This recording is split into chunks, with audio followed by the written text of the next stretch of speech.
Okie dokie, here we are. Okay. I think it's working. I've got the chat, I've got the game. Let's see what's what. Race Control Pro, online. What if I click online? Oh, it just takes me to online. Fair enough. Profile, that's my profile. A platinum safety rating? I didn't remember being platinum. Doesn't matter. Liveries. That was the big thing, wasn't it? No team found. I guess I need to change the team to get liveries. Yeah. I will not play with this so far because probably the backend is too unstable. We're gonna play with it more with guys at high mod to set up our own team, get our liveries done. We'll figure it out with Jardy as well to get some potential races together when those multi-driver events are gonna be there. Also, holy shit, my logo is so blurred out in game. I never realized it. Also, replays are now here as well. That's cool.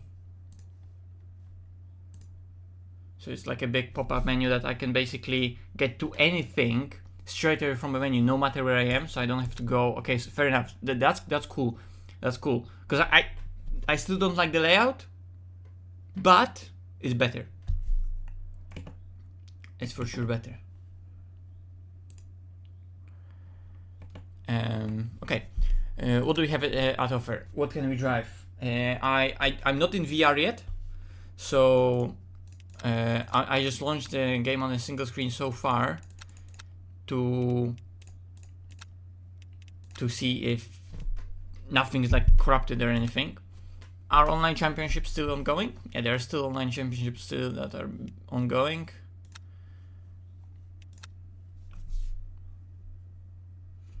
And those are the dailies.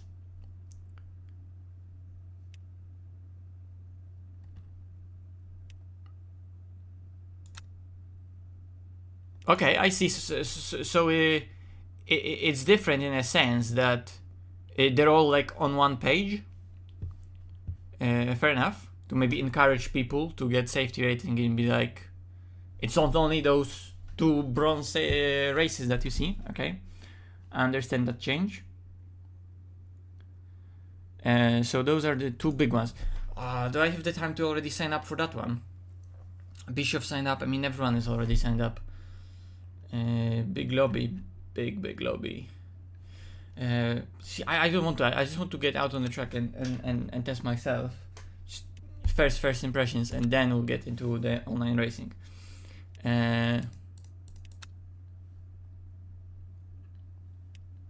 Race weekend. That's that.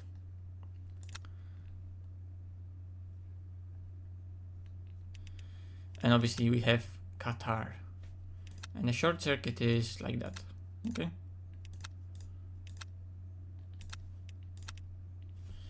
And we have our new cars. Do I have to press something to buy them? Or is it just no, I can simply continue.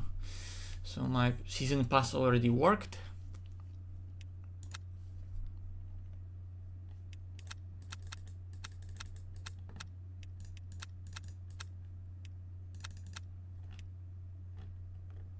This is still the same, right? This is all still the same. This is still the same. Session percentage, static, normal.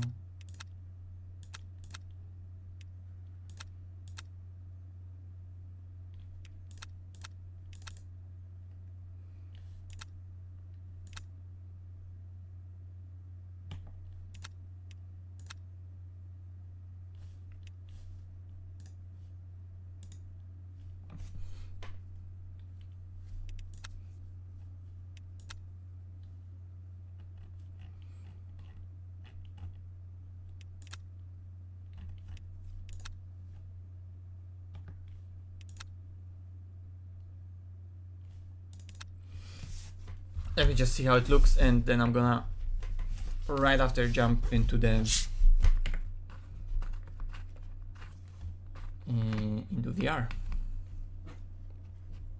hope VR works still as it always did, and I'm not gonna have to fiddle with it in my OpenXR plugin didn't break anything.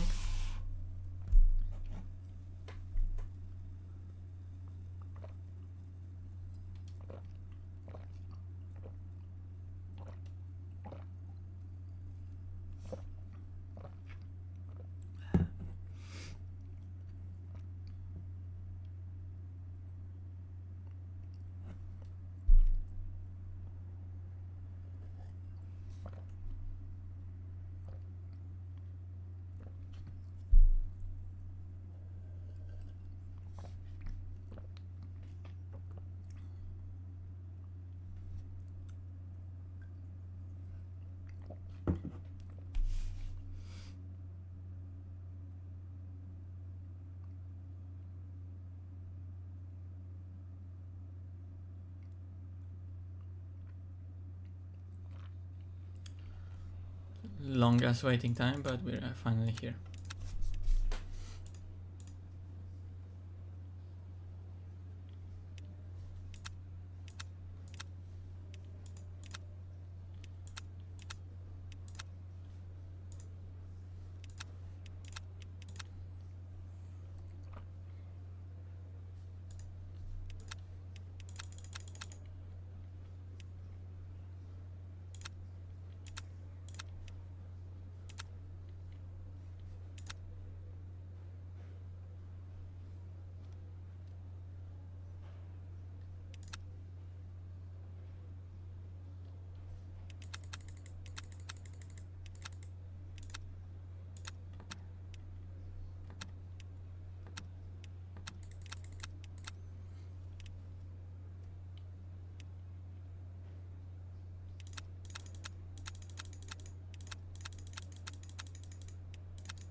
Okay, so ABS now has 9 settings, okay.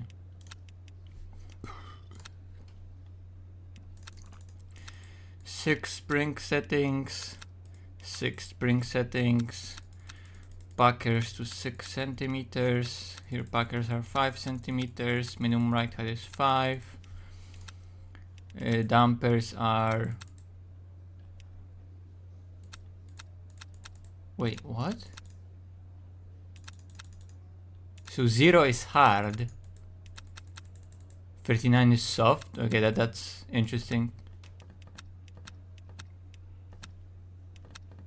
39, 39, 49 clicks. They're the same dampers. Yeah, that's interesting. They're kind of reversed now. And what do you have? Detached. Oh fuck! It's the car that has those goofy roll bars that are. Hello. And that are numbered in this weird way, and it has 8. No, it has 4 different wing settings. Okay, so aero settings for that car are gonna be easy. Anyway, game works. Let me just launch it in VR real quick, because we know that this shit works. But first, obviously, I need to quickly launch Oculus.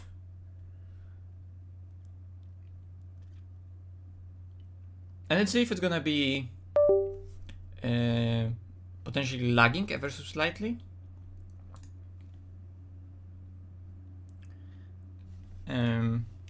I'll just start with those medium settings that I always do. So rather than changing graphic settings when I'm already in the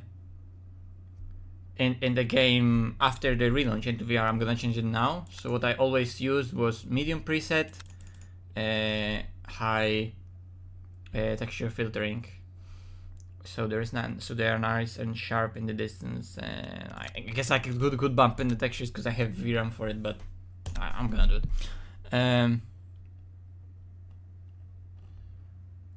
Everything else doesn't really matter, right? Because it's how it's supposed to be. Yeah, fair enough. Yeah. Okie dokie. Let's do a quick relaunch. Perfect. Oculus requires a restart. Beautiful.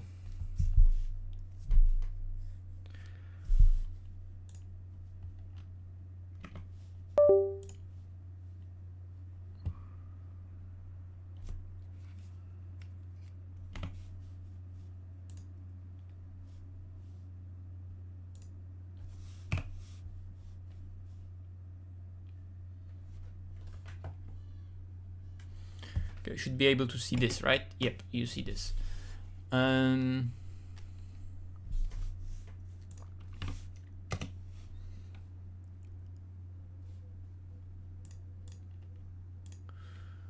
Bear with me as I just make sure it's not gonna status non-active, active, not available, disabled. Okay, nice. Because sometimes you just need to force it off.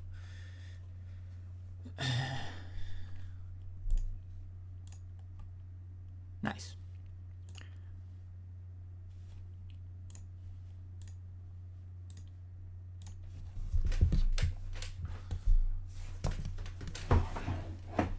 Ooh. Time to put on my dancing shoes, literally, and get into the action.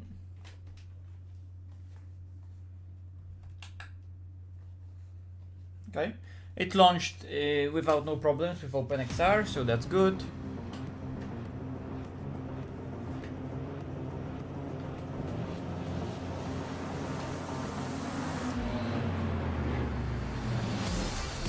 I wonder if the game inside the headset is gonna look different. If they change ever so slightly like exposure and stuff, because I heard that there was some kind of inconsistency, let's call it.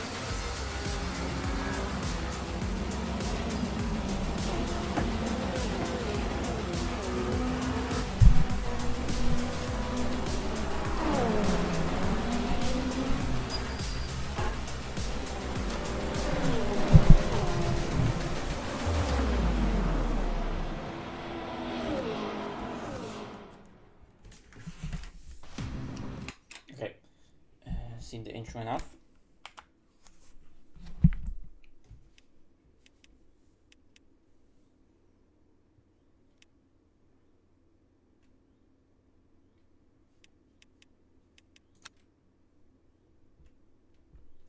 First, before I try Qatar and before I try new cars, we need to do a classic. We need to do a classic.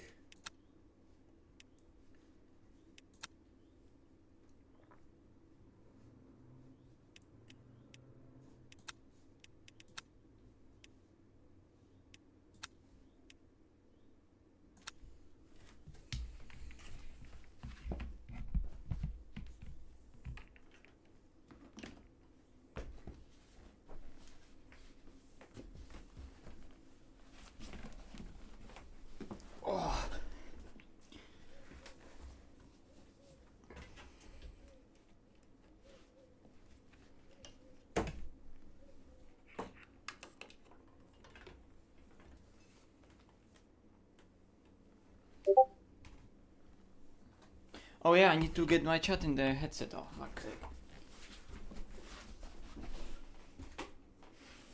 I already stood up and then I forgot what I stood up for, but I stood up to pick up the controller and I forgot.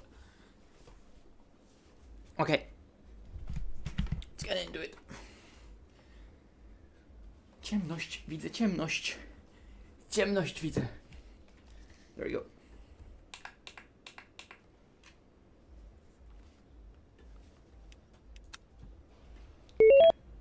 My state position is completely screwed. Okay, I see the exposure is still the same and quite low. And my seating position is also scuffed. Maybe because of some recording that I did at some point somewhere.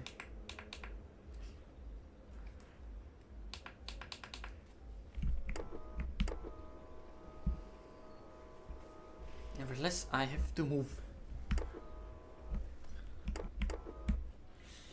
Okay, this is somewhat where I'm supposed to be sitting. Where I'm supposed to be seated. Let's see, default setup, nothing changed.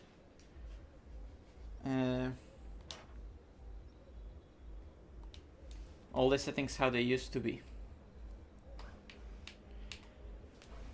Try zero TC slip, I will. We will figure it out everything.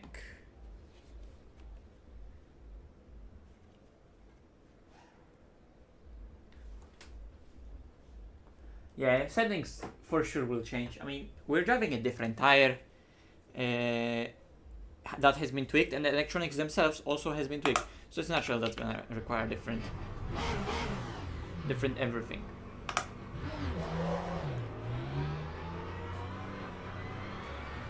And I can already feel that's a different tire.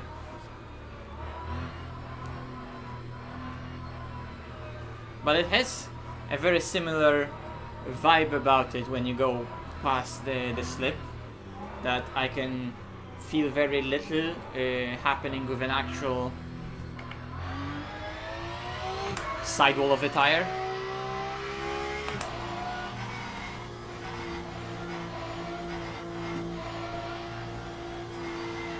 So it does exactly what it was doing before, but a lot sooner. So the slip was just backed off heavily.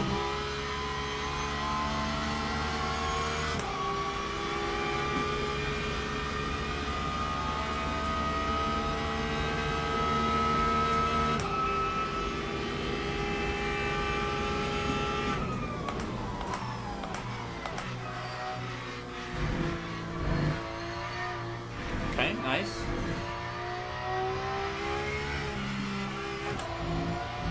Everything on cold tires feels like in a slow motion.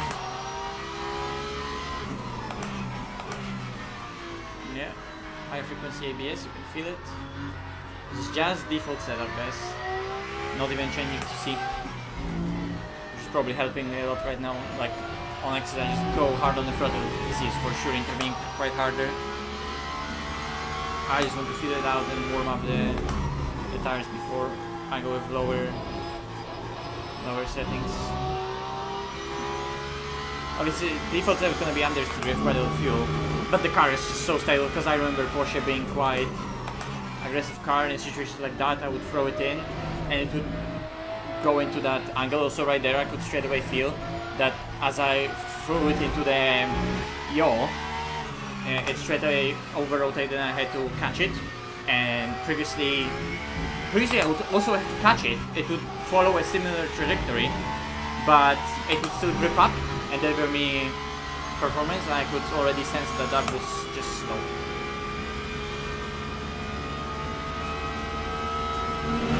And I did hear and see from yesterday's previews that indeed the tire wear in this car should be better, and I mean its behavior and its feeling clearly indicates that, because this is the behavior that the car is experiencing.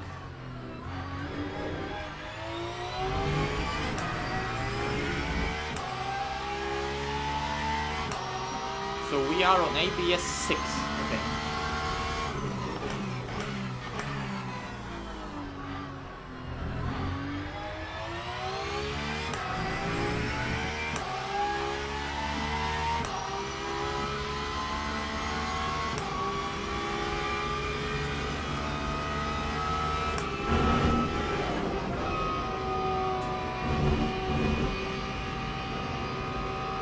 Could be that on the first lap it's not flat. First under 3 setup B, I turned in on a completely wrong moment. C, tires are not warm.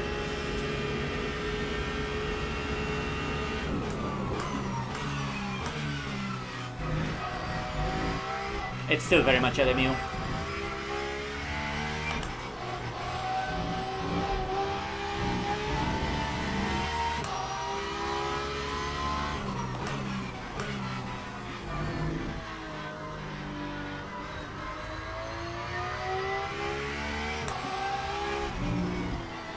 Curbs still grab you quite a lot.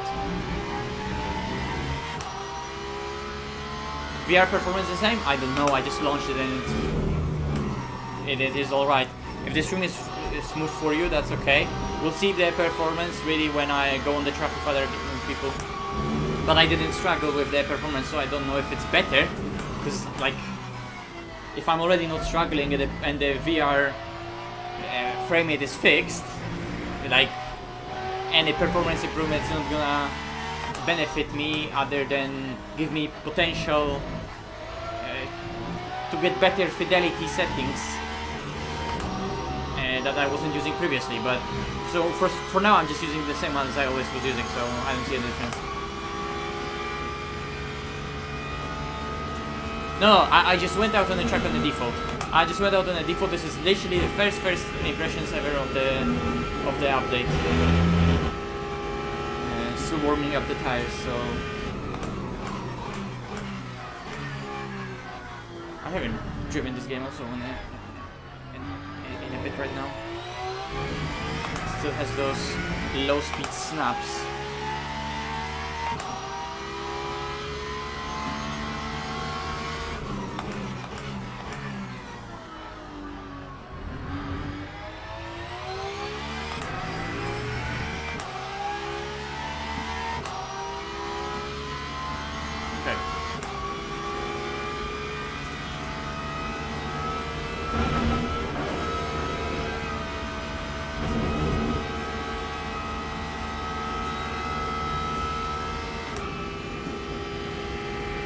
Let's lower some of the electronics.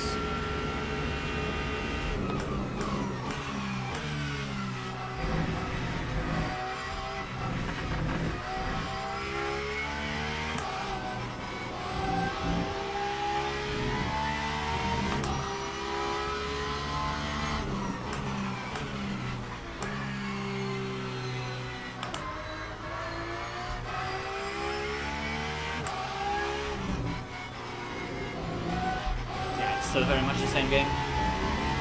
It drives different, right? But I can see that it is not an overhaul. It's an improvement and a step in the right direction. It's not like completely change the tires. If you like LMU, you are gonna like LMU. And if you didn't like LMU, this is potentially a step in the direction that's gonna make you consider it.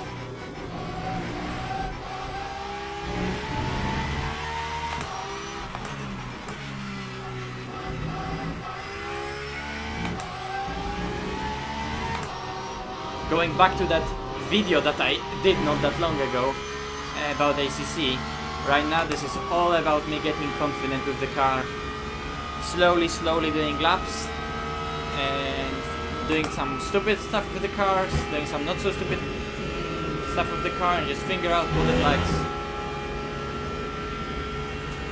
letting it talk to me.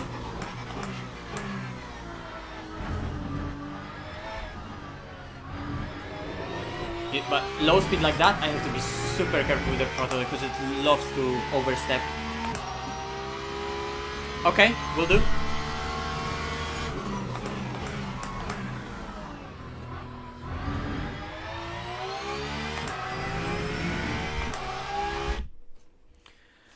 I can do that indeed. Let me lower the volume here by 11. For sure, all GT3 labs for sure will be outdated because not only the tire change but also aerodynamics change, so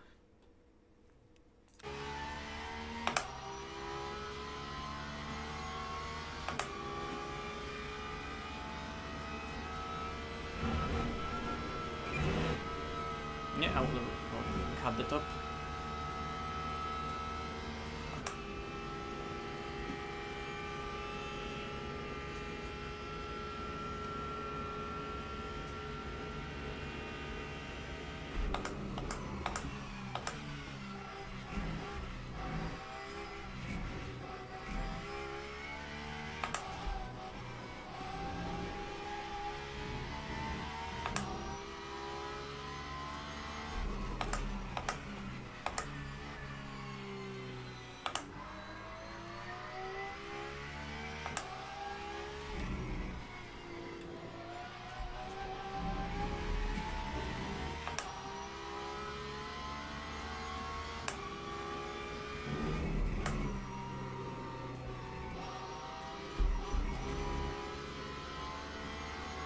Understeer, but that's something that could be tweaked out of the setup, obviously.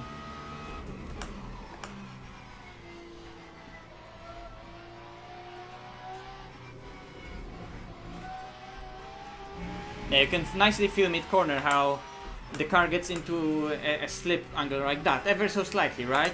but it finally, what I asked for, happens, where it's not necessary that it rotates on with like just the rear pivoting around the fronts. It rotates and it pivots around its center of mass, and it rotates with both fronts going in and the rears going out, right? While previously it was like the fronts were staying in its place and it was just rears rotating around the fronts. So this is a nice change.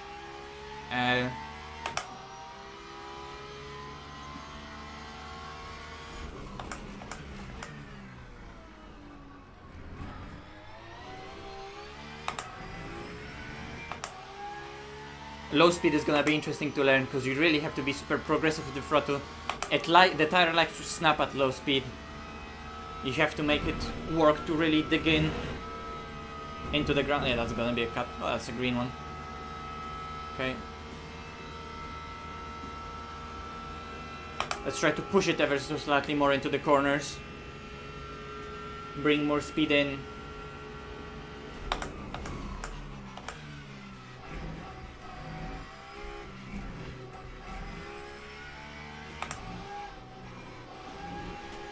And use that rear engine to rotate you like that.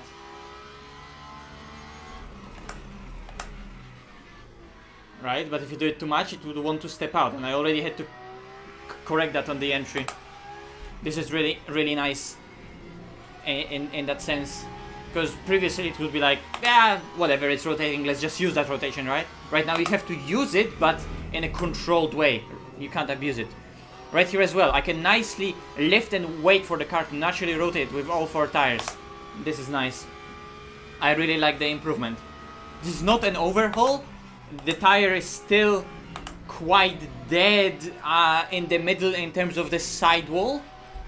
I understand it's a GT3 car with a quite stiff sidewall, but low speed, I think that directness and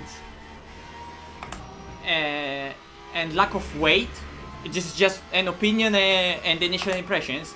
I think it's sort of a cause to there being very little happening with the tire in the middle before it really goes into its slip, with how it like flexes on itself. At least that's how it feels like. That there's very little nuance in that movement of a tire.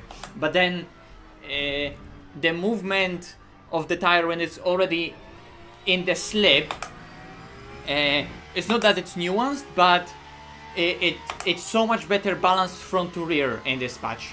So much better.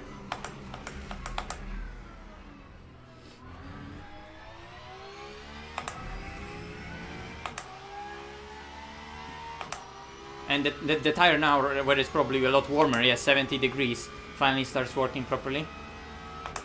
I wonder if maybe 6th gear TC override, how it's gonna handle uphill. Sort of the same. Let me try lower ABS, or let me try whatever used to be the meta, so high ABS and lower bias.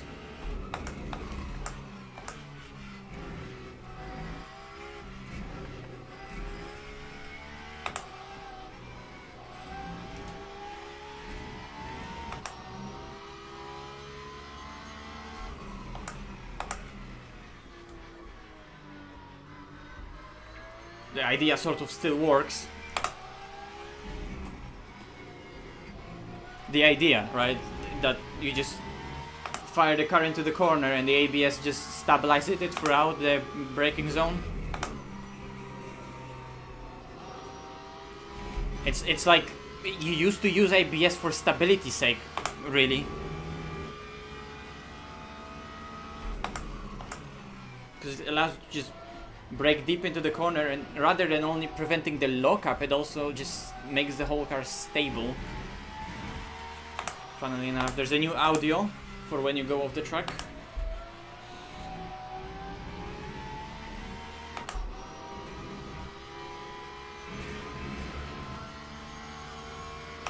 Let's see how that ABS is gonna work for me in the low speed.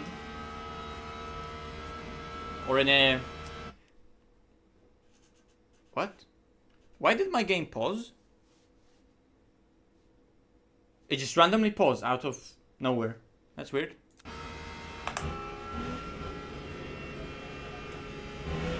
Made me miss this corner.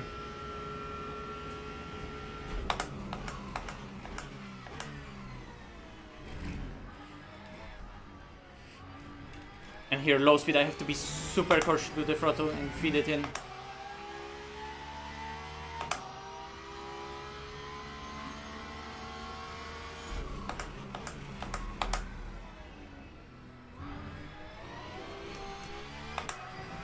This is slow. This is slow right now, and I like it. I like it, but I would like to also see more refined feeling in there. Because the thing that I don't necessarily like right now is that as much as this was slow, it also didn't really feel nice. Because the tire was kind of dead in its response, and it was extremely, but yet extremely snappy, going from one state to another. You see, I can just brake deeper into the corner with high ABS and it just over-stabilizes the car. But let's see how low ABS works, because maybe I can get more performance out of just low ABS. Let's try 3. You see, but that way the car rotates in the corner more. So I need higher bias.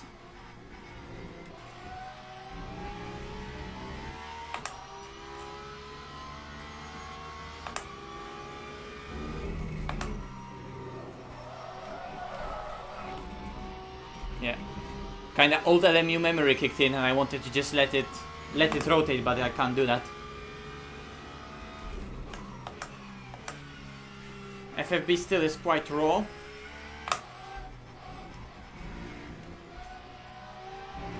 How's the slip?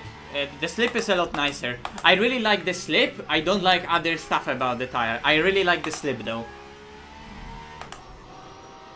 Because finally the slip is in the right, in the window that I would expect it, and it's a lot more balanced front to rear.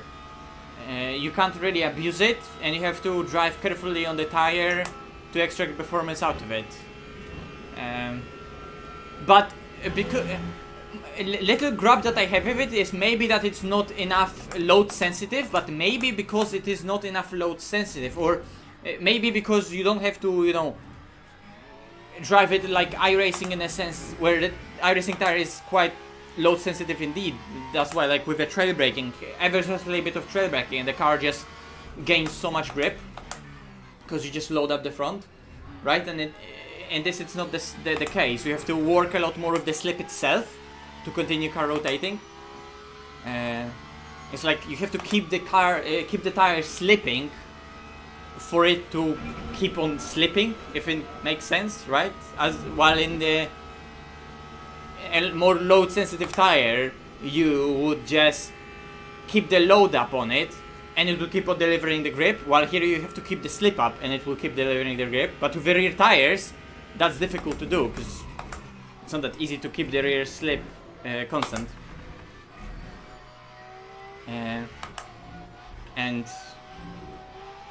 And with the front being not super load sensitive, you cannot like control the rear slip with the front grip change by the means of changing the load on the front to make the car like grip up in a certain way and yaw to slip the rear in a certain way. So in this you have to, throughout the whole corner, you have to set up the car into the corner in the first place really well, so then you can slip throughout the corner and control the slip throughout the corner in a nice and controlled way,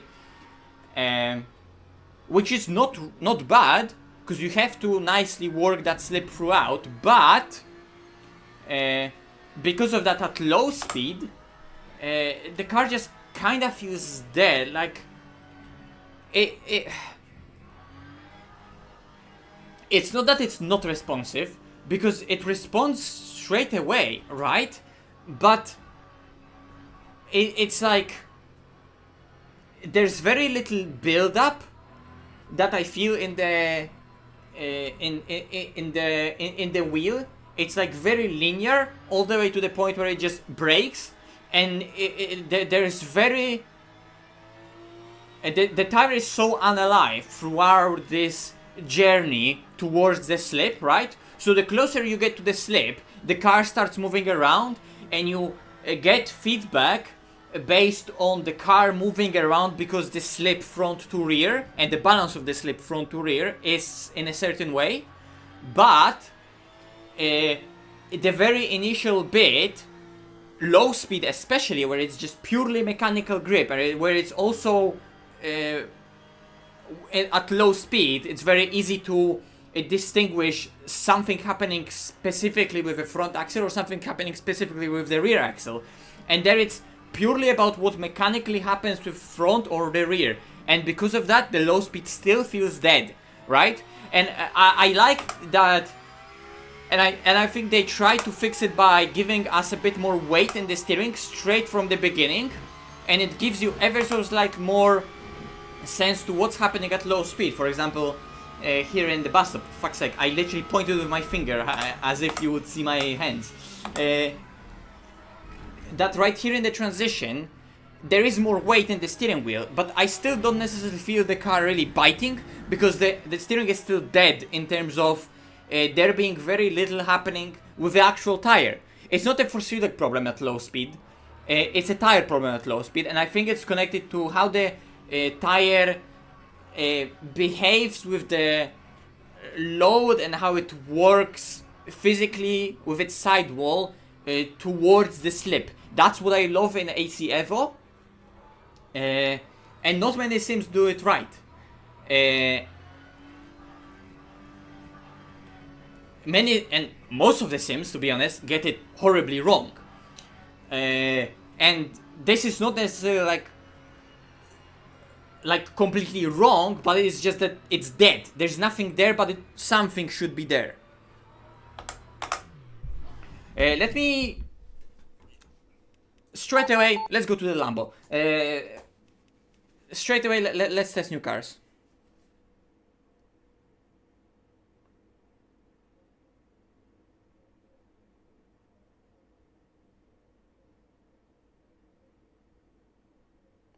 Well, Max, it's not that it's necessarily not progressive, because it's very progressive, but it's like extremely linear.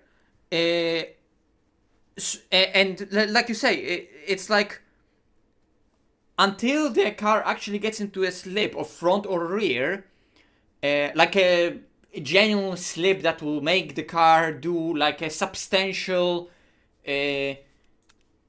slip that will alter the car behavior. Like it will make it rotate, it will make the front bite, right? That kind of slip, like to the point where it will start yawing the car. That kind of slip, right? When you get into that kind of slip, you start feeling it. And it's not that it's on off right there, it is still quite progressive, but before you get into it, when you're not pushing the car and when you're at the point where you're just loading it up, just about to get into that slip, there's very little happening with the tire right there. And I would like to see more. Lambo. Let's test new cars. What are deliveries? So this one has a yellow one and various options. This one as well. So both iron legs. There's a normal livery and there's a special Le Mans livery. Fair enough. Let's pick this one because it has Carioli in it. He was once my coach for the day when I did that Porsche Cup test. He was my coach and we drove the Porsche Cup together. So yeah, I have tons of respect to the guys because he was so respectful to us, and then he just gave us so much knowledge, and you could just see his experience. It was a great day. Let's see new cars. Yeah. Let me see what other stuff was being said on the chat, because I was ranting rather than looking at it. Is it Porsche fixed? Kind of, yeah. FFB increased at low speed. That's what I was saying, that there is definitely FFB increase in the weight. So it's not dead in a sense that it's extremely light at low speed and there's nothing happening. There's more weight, but there's still nothing happening with the tires, right? I think that's also why it's then difficult to really feel at low speed what exactly you should do with the tire, how progressive you should be on the throttle when you're feeding it in, not to overdo it, because at low speed you can feel very little. And at low speed it's not necessary, when you're working the tire in a longitudinal direction, when you're like feeding it the throttle, you're not really getting to the, you're not really yawing the car a lot, that it's like front to rear. The car is not dancing front to rear with altering slip angles that could give you feedback in the force feedback, which right now the force feedback is mostly that. So because of that, it feels so dead, because you cannot really sense in FFB that the car is really like that it's loading up the rears, and the rears are like digging into the ground as you're applying the throttle. Like you have to just do it by just trying to have like a sixth sense for it. And once you get it and you understand it, but it's extremely easy to overdo it straight away because you have no feel for it. But like with the slip in a mid corner, when you overcome it laterally, you feel it in first focus straight away, and obviously you see visually that the car is just over rotating, so you straight away feel that you did something wrong. I'll just go out on the track with default setup and let's see. Okay, I see default seating position is quite far as well.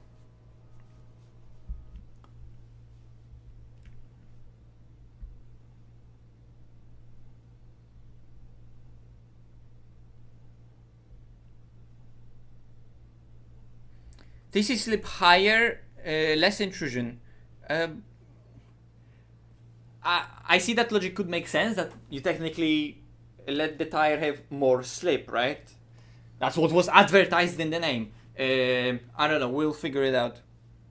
I'm not using high mode, that I think that I explain that. Okay, Lambo.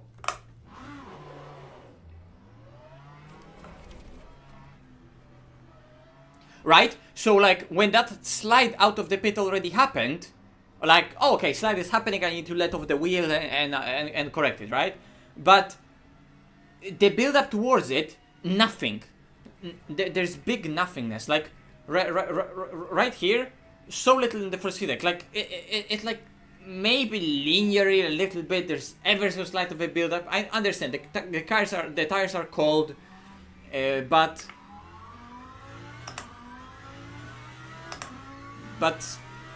so like the contact patch is also cold, and the rubber has different properties. Well, it's harder, it's stiffer because it's cold.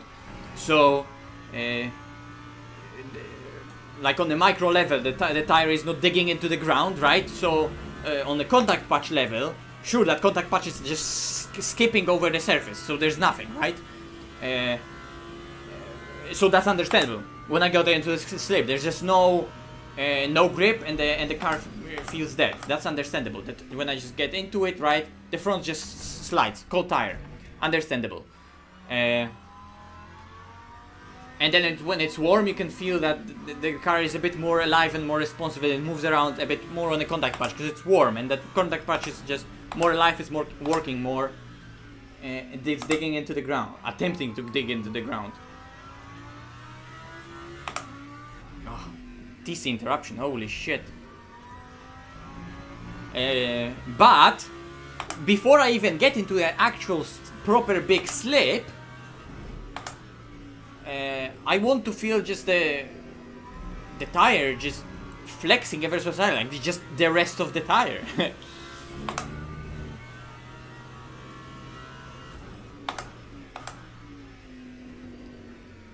Because I have that, this still has that thing that as much original Assetto is a great sim, and this by no means is a bad sim, I still am lacking that next generation in terms of simulation thing that I want to feel the contact patch. I want to feel the sidewall, sorry. I want to sense that the sidewall itself is being flexed, and then under that sidewall, additionally there's a contact patch that's working, right? Because it's like driving on 4 contact patches that then on top of that they're connected to a suspension, and then there's a car connected to that suspension. I still get that feeling. And what I want to get, the feeling I want to get is that there's a first contact patch, and then that contact patch is on a sidewall of a tire, and then that tire that consists of the contact patch and a sidewall is only then connected to the suspension, and that is connected to the actual body of the car.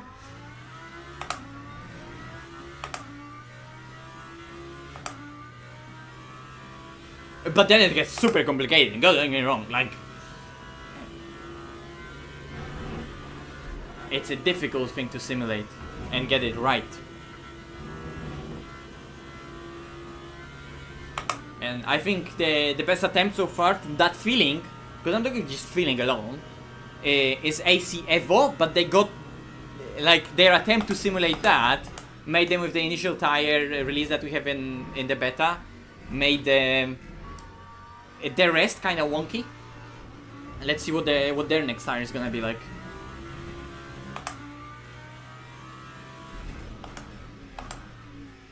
Okay, a little bit of understeer on initial brake application. Let's just warm up those tires. Let's warm up those tires, lower electronics, and let's see how the car behaves.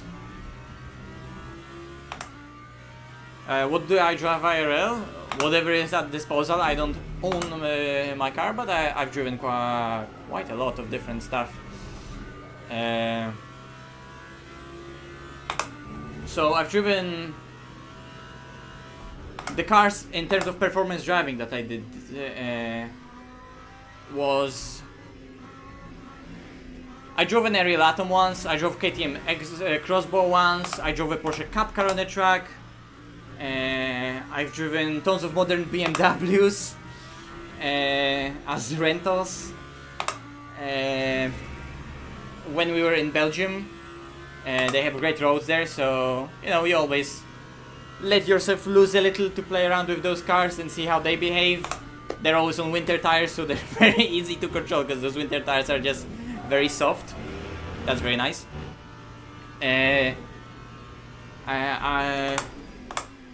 What else notably? My dad has a really nice old Toyota MR2 that I love to get out on the back roads and have a play around on that car as well. Which that car communicates whatever happening, what's ever happening with it underneath beautifully. And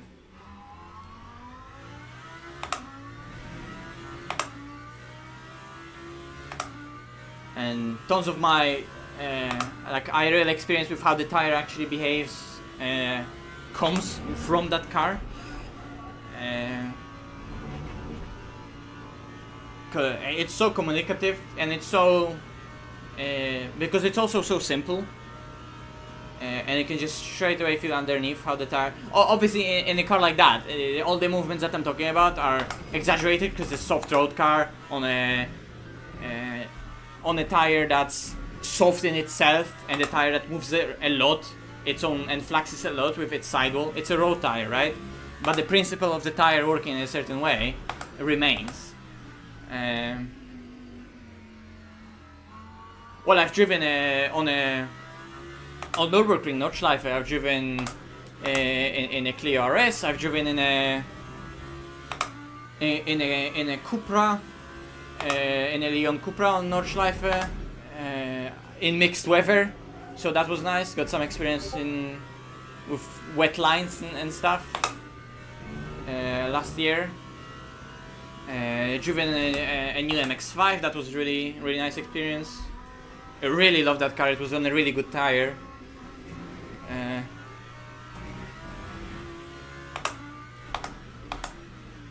Overall, recently, actually, cool story. But I'm just driving around warming up those tires underneath. I really like how that Lambo behaves. So my dad changed a lot of tires in all our cars in our household because they just got old. The tires, not the cars. It was just the time to change them. We used to have Bridgestones on one of the cars, mid-size sedan.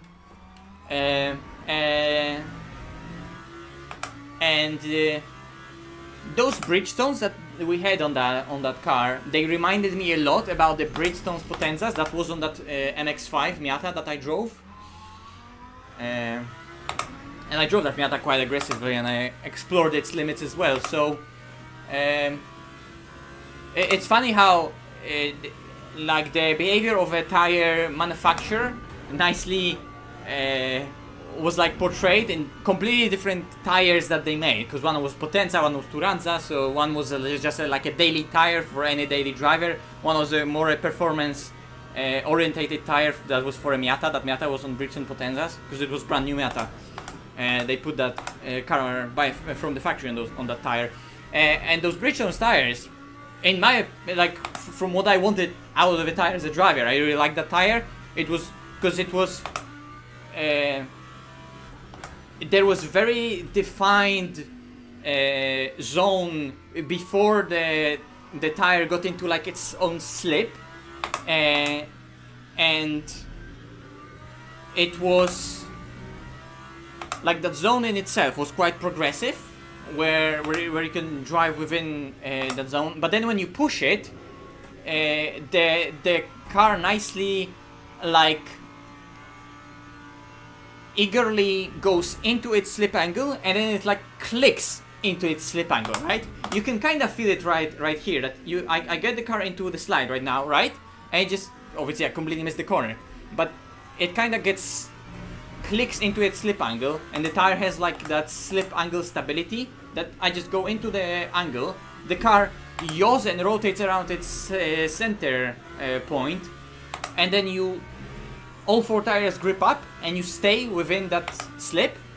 And those Bridgestones had that nicely defined, that before you do anything with the tire, they're nicely direct, and you can feel what's happening in the center. But then once you get into the slip angle, rather than being snappy, they like just kind of click into that angle, and they give you a lot of stability within that slip that you got into on the limit. And then but it's not like they click into it with excess stability. They click into that angle, and then I want to rotate the car more, I go on the throttle, the car beautifully can rotate on the throttle. Both that sedan that we have, because it's a rear-wheel drive, and both that Miata. It was so playable, right? But now we changed those tires on our own car for other Continentals. Also just a daily tire, right? But it could be comparable to that daily Bridgestone that had a very similar like feel in it. From from that Miata, like just the tire behavior was very, very similar for both Bridgestones. But that Continental is completely different. It's like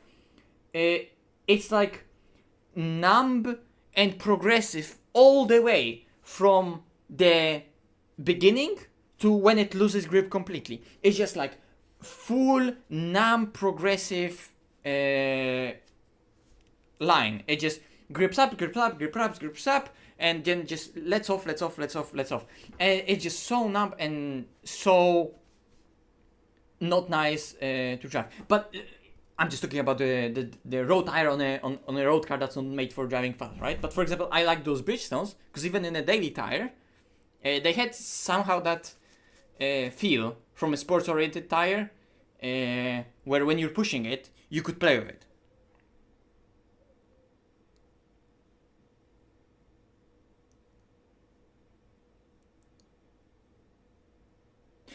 That as well, obviously. That as well.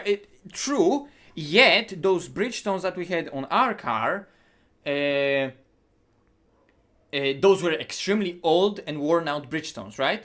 Yet they still had that thing that they still had defined behavior between different like stages of like the slip that you were using. But road tires are, for majority of cars, just made with a different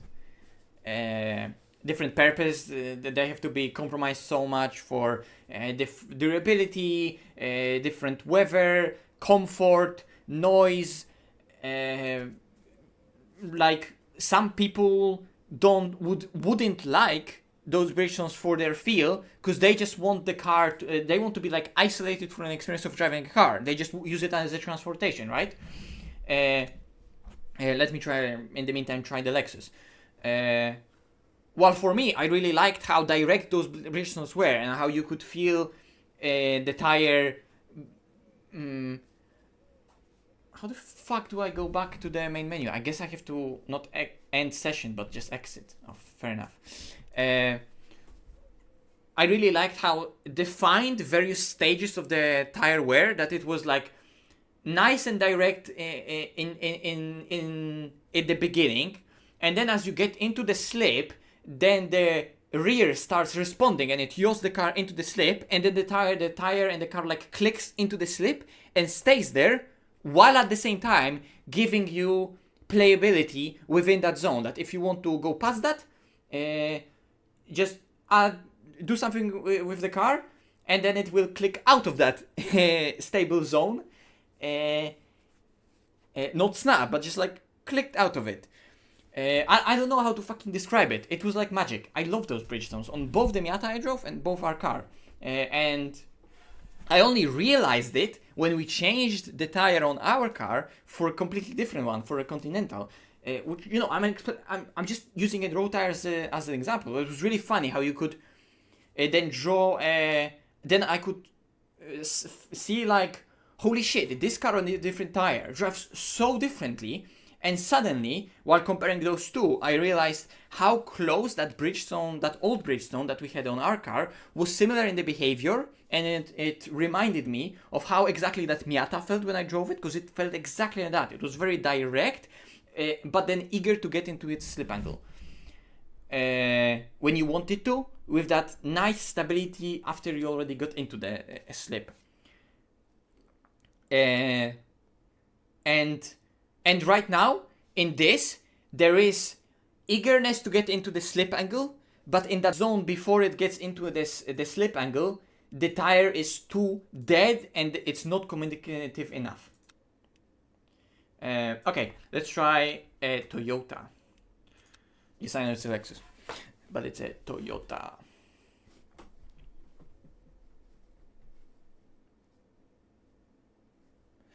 Okay, so Michael or Michelle, I don't know how to pronounce that. Sorry, but how the tire feels? I like the tire. It's a big step in the right direction, but in no sense is it like an overhaul and like a industry breakthrough, right? It's nothing revolutionary. But it's a fix for the problem that was there, and it's a good fix, and it's a step, definitely a big step in the right direction. But the tire, like I said, is still too dead in the center in a way that it's not dead that you can't feel anything, and it's like there's nothing happening. What I mean that is like you just go in with the steering and you start sliding the tire, and the car behavior is like so simplistic. You don't think anything there underneath really happening on a deeper level with the tire. Look what I mean. So right here, like sure there is a bit more weight right now, but it's like I'm not even playing a simulation. There's nothing right here happening with the car on a deeper level. The tire is not flexing whatsoever.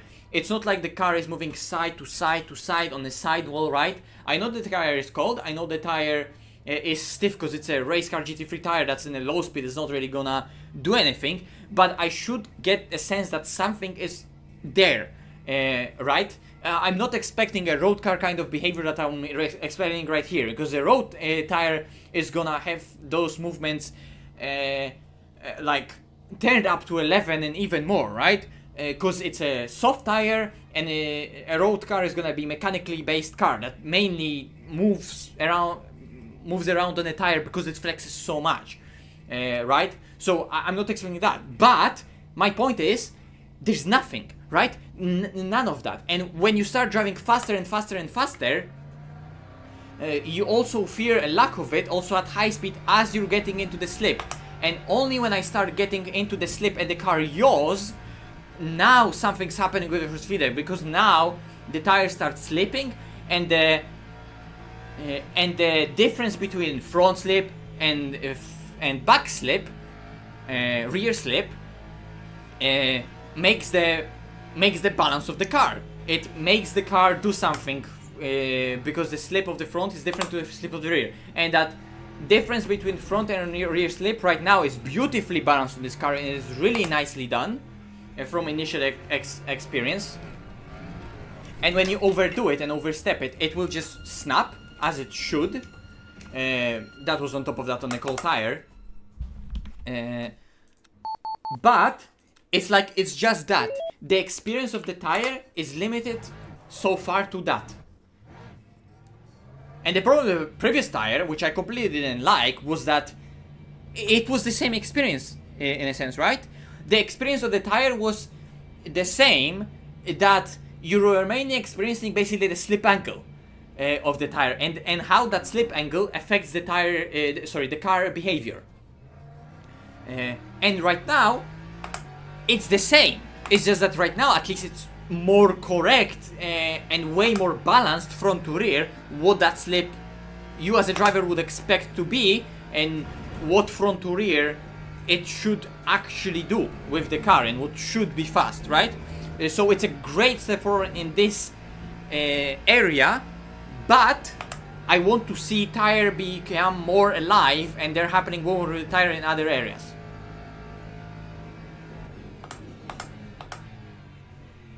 Cause, like, that little thing right here, like for example, only right here, only while doing something like this, like weaving like right here, I feel finally the car really doing something. Cause now a big load is coming into play, and only now I feel like the car is really moving on its suspension, and it's doing something more with the tire itself. Right? But this is under heavy loads. I mean, we're doing 250 on a straight, just loading the car up side to side to side with transferring the load. But only in a situation like that, only here, I can really sense that there's something happening. But at low speed, there's nothing. Yeah, but it's definitely heading in the right direction. It's definitely heading in the right direction. Also, why is the car damaged front to rear? Is it like not being repaired? No, it is repaired. Maybe I hit like a wall on the pit exit here on the inside. Okay, let's drive it properly. It has... Let's try that balanced ABS as well. 777. Let's try 555. Or 545. Let's just try low traction control, so I can get more appreciation or more understanding of what the car is actually... Fuck it. I want to drive TC off. I want to just experience the tire.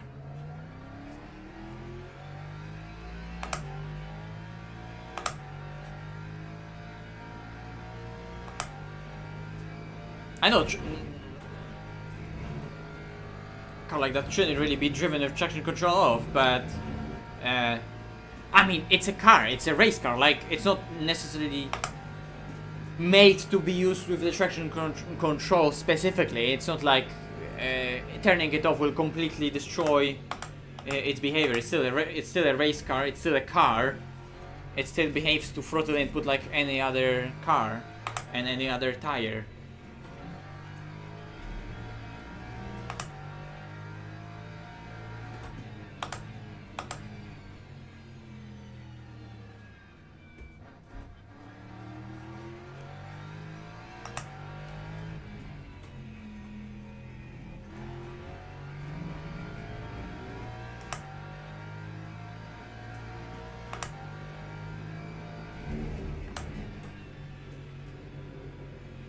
You see, that slide, it is ultimately a slide throughout the entire corner. I mean, it wasn't even really pushed, but this is something that I really like right now, that the car is eager to get into its own slip angle on the tire, and that balance front to rear is really nice. And it's no longer a slide that happens and it rotates the car and it's not rear slip that pivots the car around its front. It's all 4 tires working and rotating the car around its center point. And look, I'm just coasting throughout the whole corner. I'm just coasting here, right? And the slip angle of the front tire initiates the rotation. It makes the car dig in. It rotates the car. The rear responds. The car yaws. And the car corners throughout the whole corner in its slip angle. And it's eager to get into that slip angle. But like I explained a little bit with that experience that I had on that Bridgestone tire, which I really enjoyed, was that feeling of the tire at its own point, just getting to a slip angle and getting there and like clicking into it. So this is right here. This moment, after that last correction that I did with the steering, and I completely let off the inputs and I let the car like naturally get into it. This is what I wanted to have. When the car just gets into the slip angle, it clicks into it and it nicely follows the corner through. And because of that, when I go onto the throttle, it's also not. It's not like I have to overcome some tremendous understeer. At high speed, it's easier to get that feeling than at low speed, arguably. And Puo is the type of corner where it's very easy to introduce and induce that type of behavior into the car.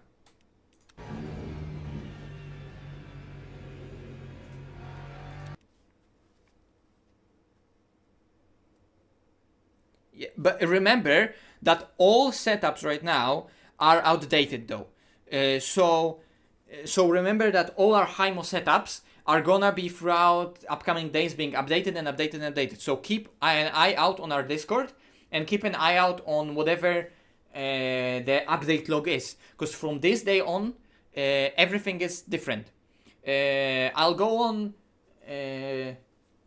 and I'll have a chat with the boys on maybe changing up a little the naming for our setup, so it's clear to what and which setups name-wise are the new ones. So it's clearly indicated which one will work, which one won't.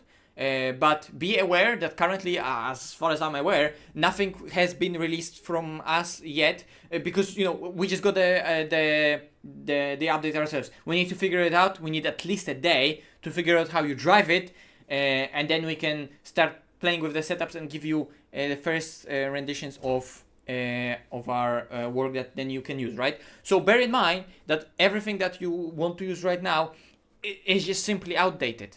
The tire is different, the aerodynamics are different, and stuff that potentially worked previously is just inherently not gonna work, because previously it was designed to work with the different slip in the tire.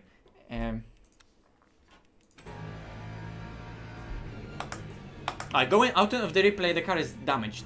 Okay. Maybe that's just a bug.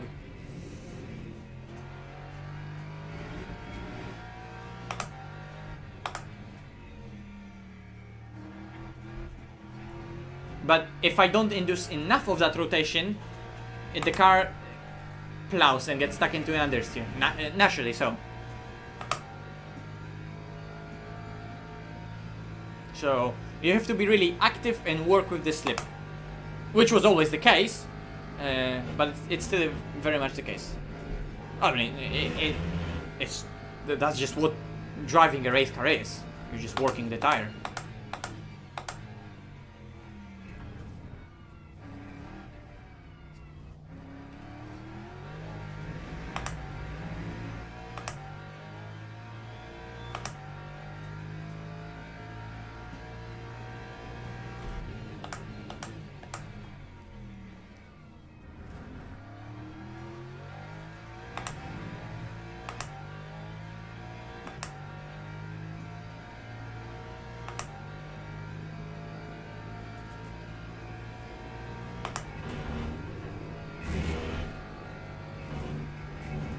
Cold tires, cold cal, full tank, low aero.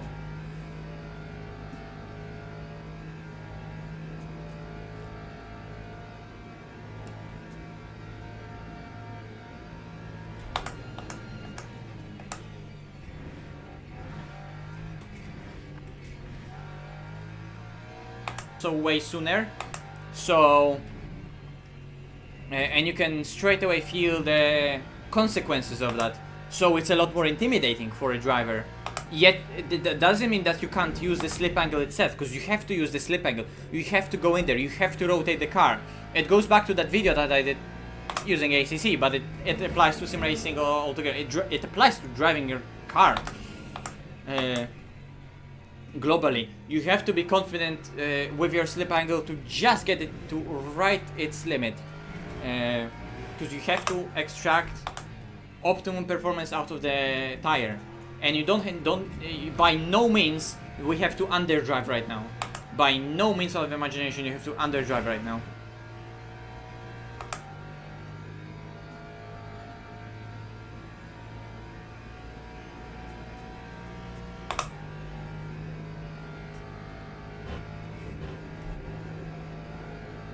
Let's try that something that someone said about the slip. So what is the slip is on 1.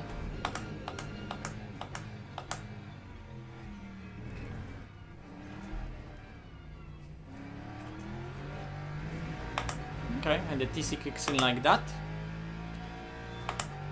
Let's try out first corner.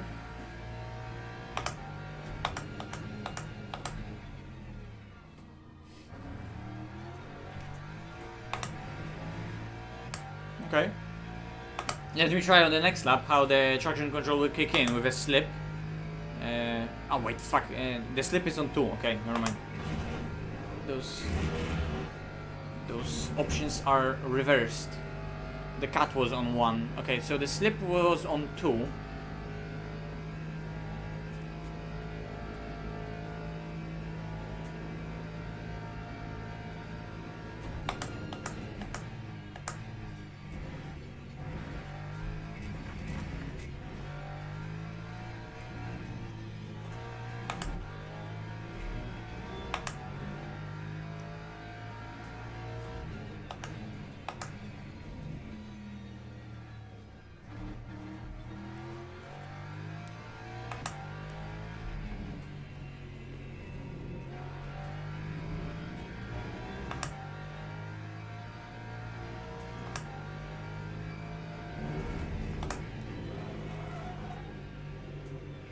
You see, like something like that just doesn't get, because previously that would be the car would just dig in.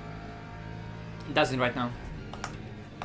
Right now it just went past what the tire should be actually doing, and it just let go and slipped ever so slightly to the outside and washed.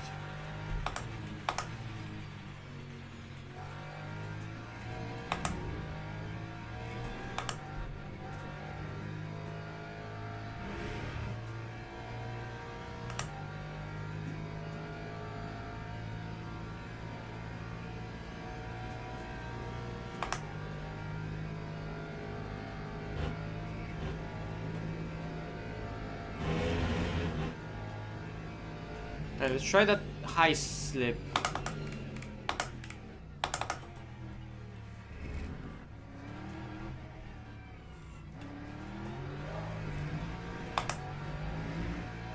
Okay, maybe the slip is actually reversed.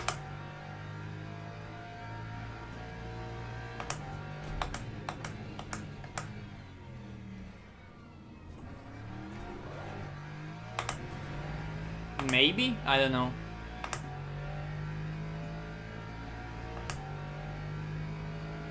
Try like that.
So, from initial experience, Lexus is a car that,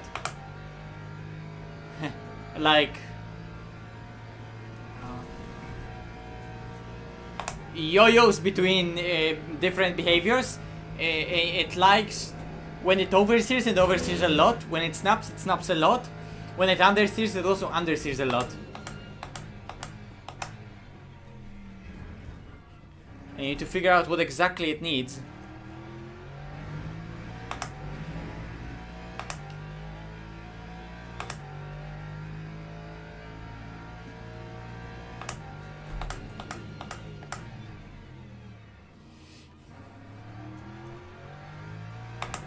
I don't know how that slip angle works. You'd have to ask the devs. Let's just turn it off. Who needs DC-free?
It's a fairly enjoyable experience.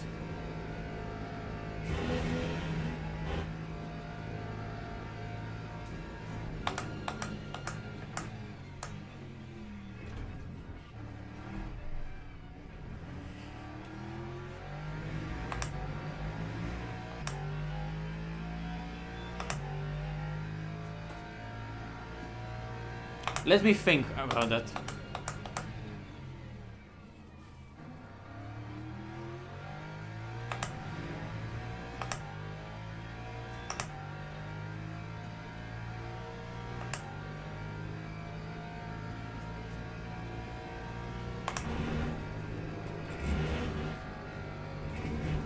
Oh my fucking god, I can't stop cutting this corner.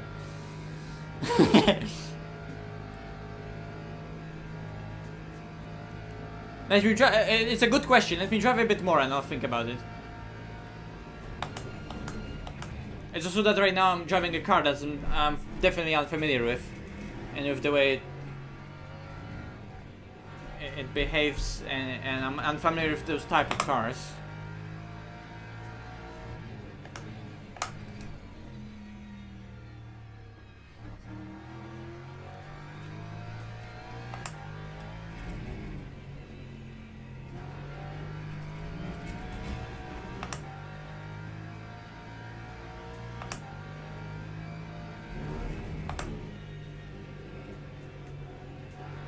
Valid lap challenge, level impossible.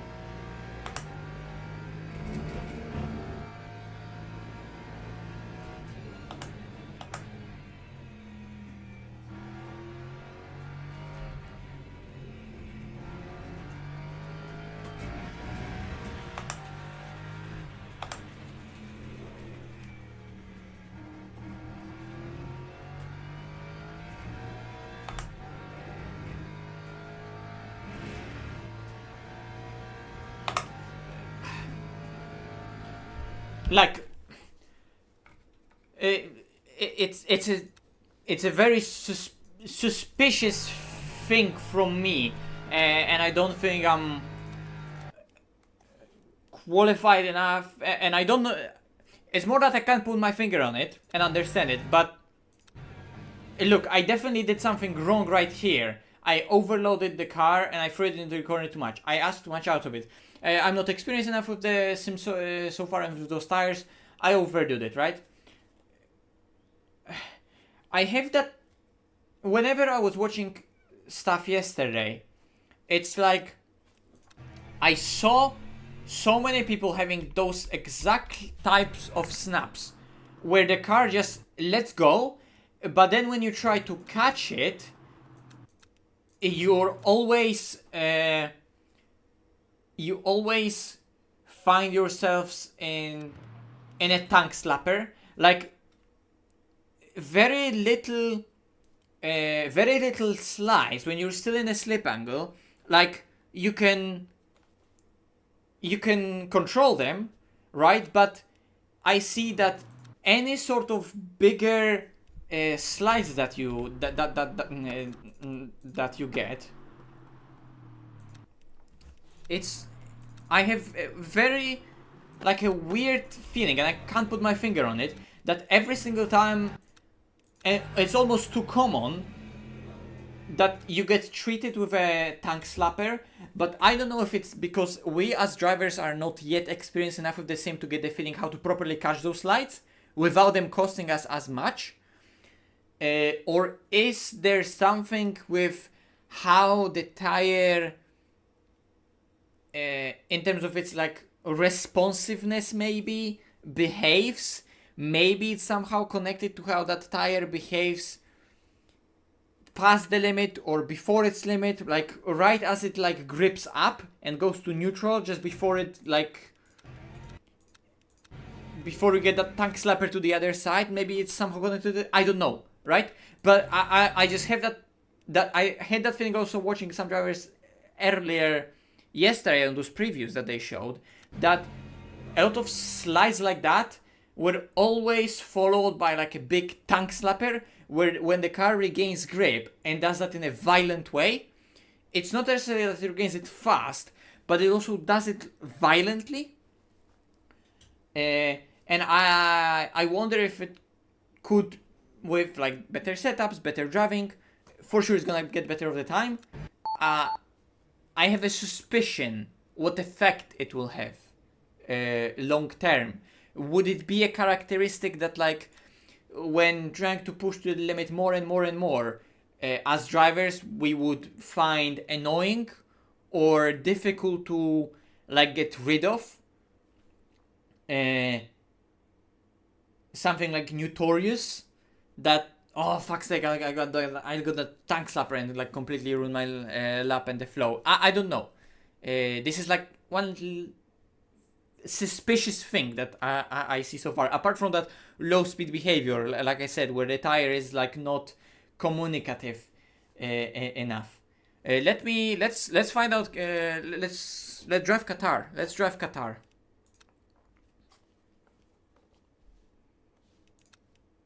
Because I haven't driven on that track yet, so let's see how it is.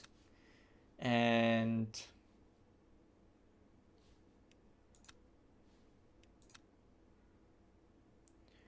high grip. What's the weather? 18 degrees. Not bad. What I want to do is get tire warmers. Because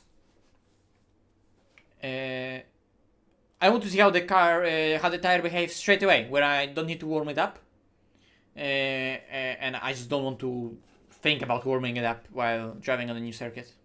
I just want to get into it and experience the tire, how it is when warmed up.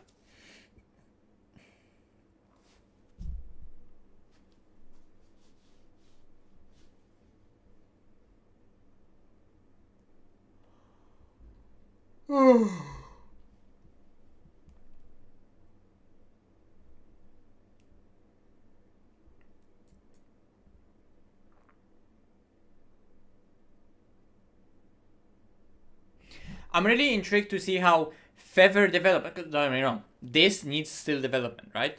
I say it's a great step forward because I really didn't like the previous tire. I think the previous tire was a big no-no. Like I think it was like really bad, considering what the sim should be, considering the scope of it, right?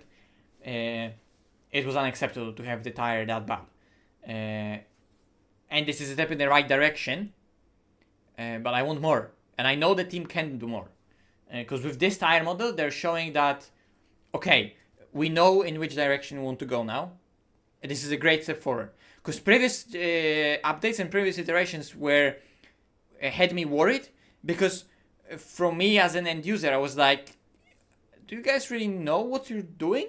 Because like the changes they made to the tires and different iterations up until this point were like, you're just playing around with whatever tire you have right now, but like there's like I understand kind of the idea that you're going with, but like that's just a wrong way of addressing it, and a big problem that's still out there. Like there's nothing being done with it.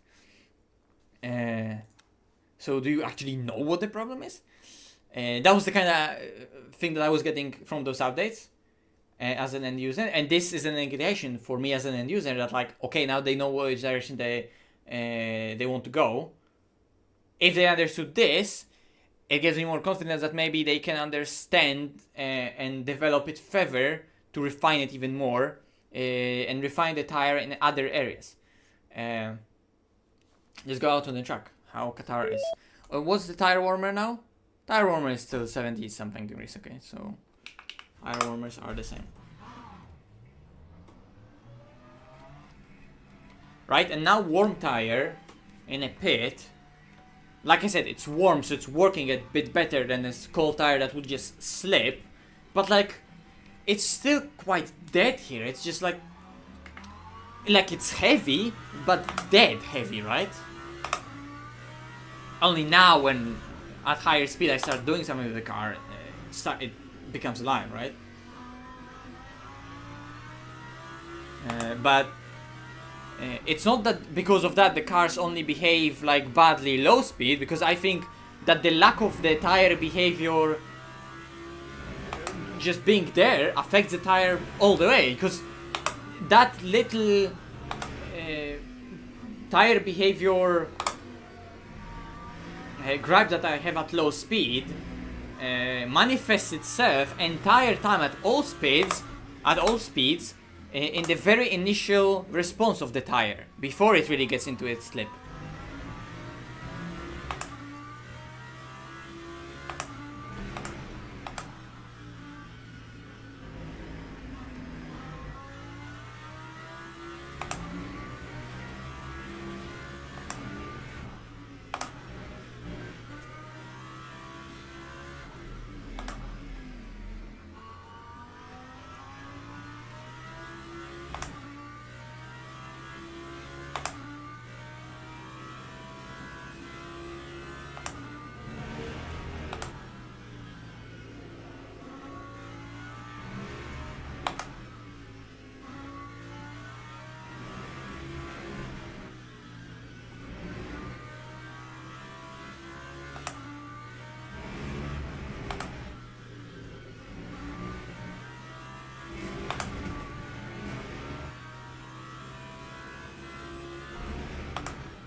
Okay, that's going tighter than I thought.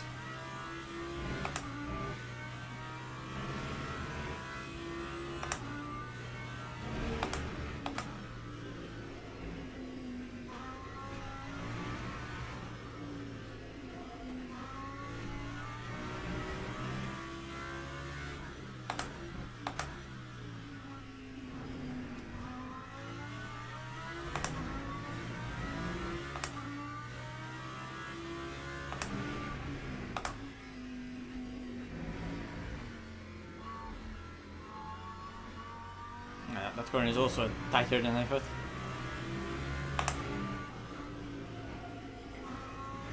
Barely know the track.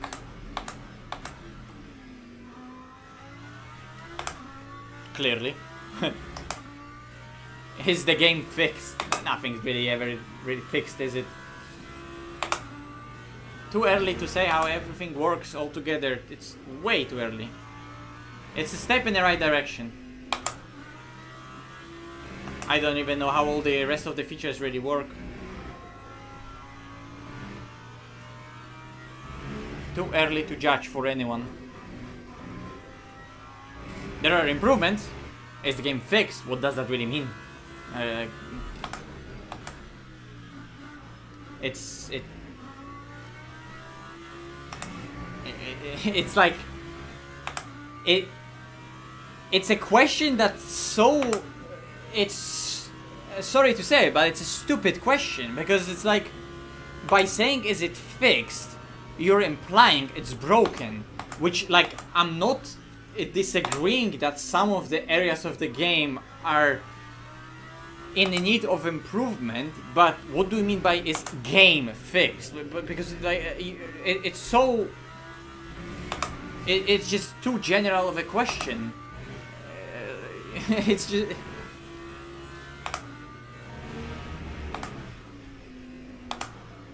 it's like I don't know. It's like you're trying to improve your it's you're trying to improve your driving technique, yet if someone asking you if you improve, is asking a question, are you already a better person? Like, what? I was just working on my driving.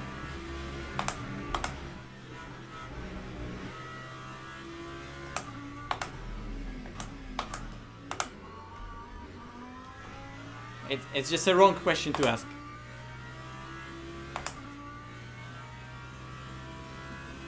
Is it shit?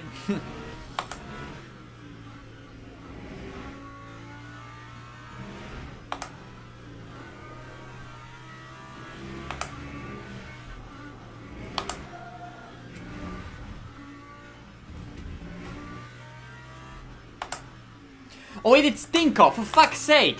He's trolling! Stupid bastard.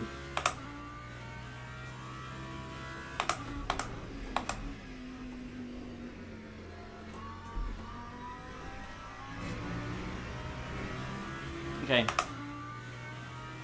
I retract my I have to retract my rant. My rant was based on limited information of not knowing who typed in the question.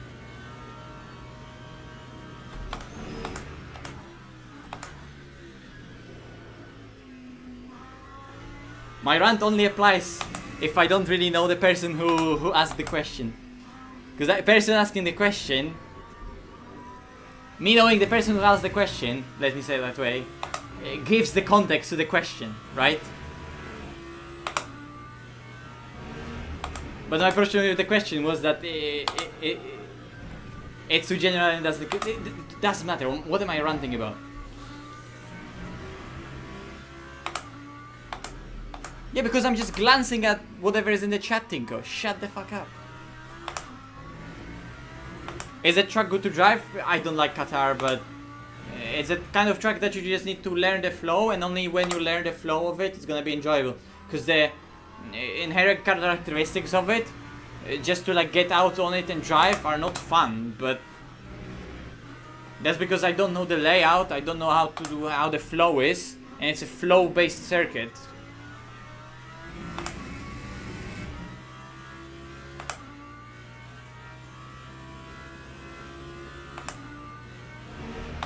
Yeah, I agree. Porsche was broken, but that.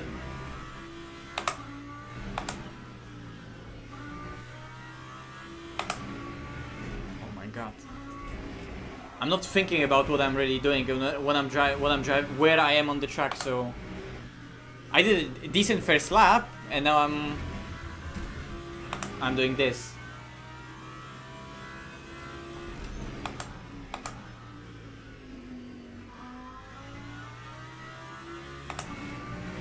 get back into it.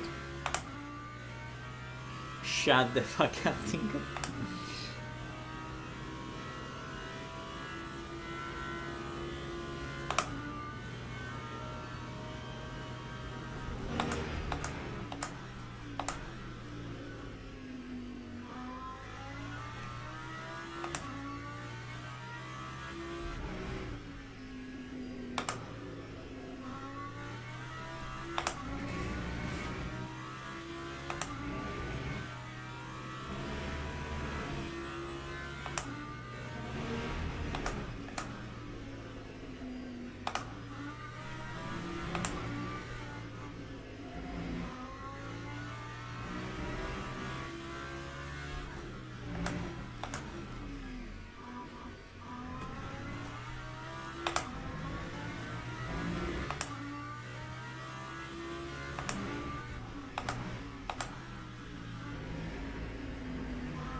But Lambo drives nice. Lambo drives real nice.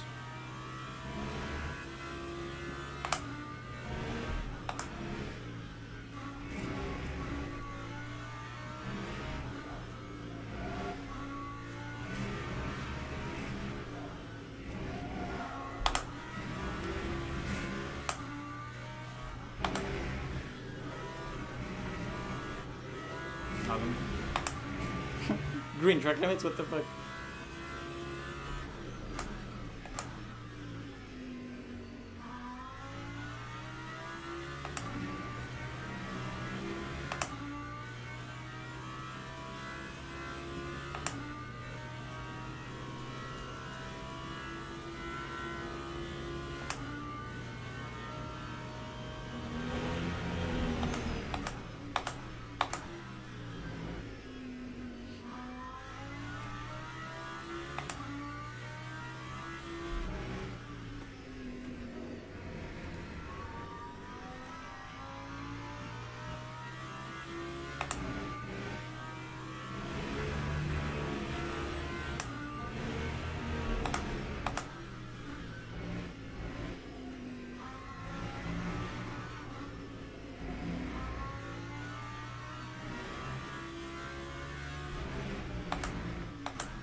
Lord, how I would love to know how where the racetrack goes.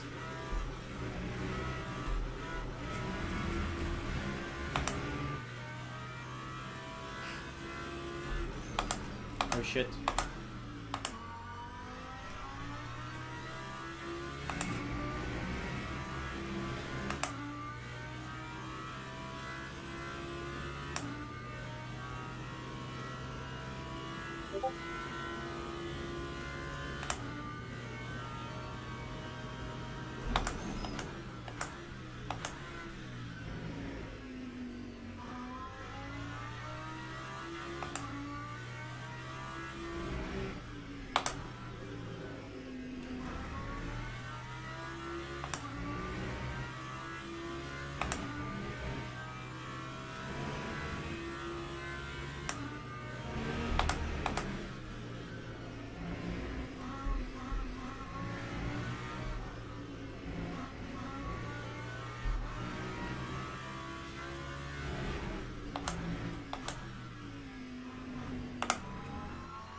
It's like, I don't know who was that mentioned it yesterday, but that was definitely correct. You have to make sure on this update that you get the car into the corner correct, on the very entry, because if you don't, then like your whole corner is screwed.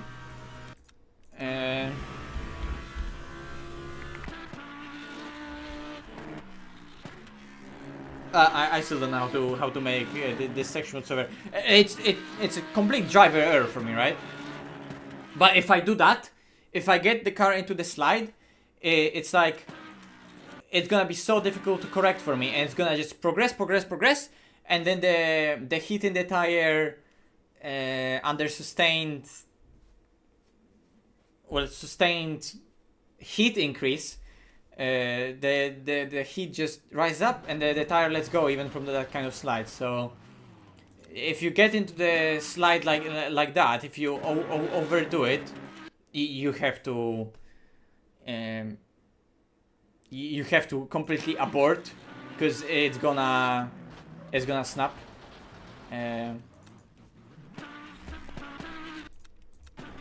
A complete driver error here, like what I did right here. That's complete stupid, right? But if I don't catch it early, I'm not gonna be able to hear, like, whatever I'm doing here is stupid, but yeah.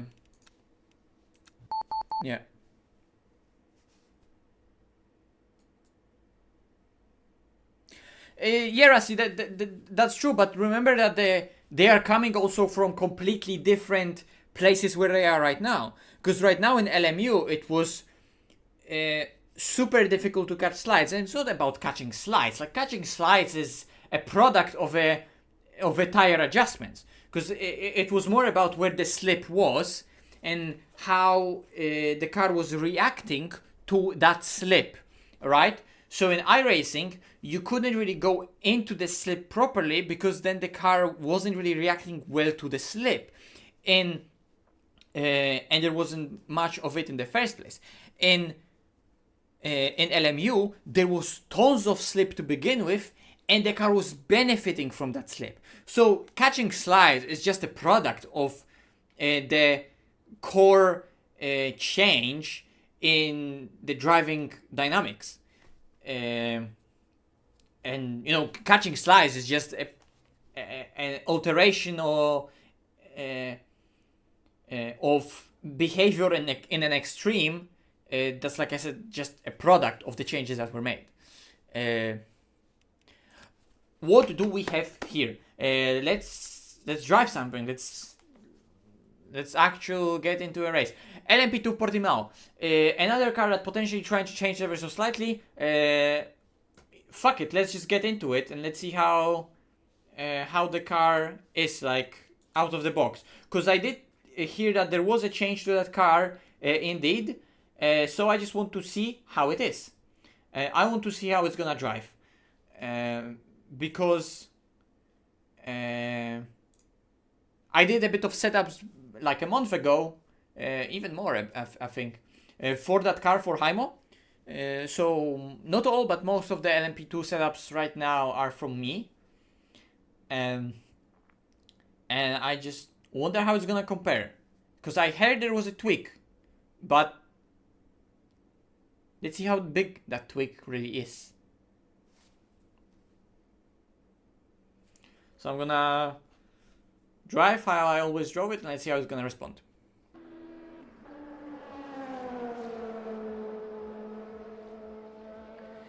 Well, I don't think that LMU is definitely not promoting more conservative way of driving, because I think the... Okay, this is now higher by default. Okay.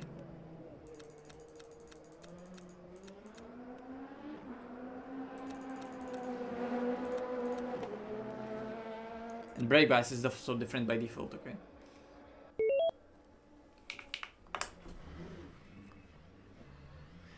Okay. Because they were...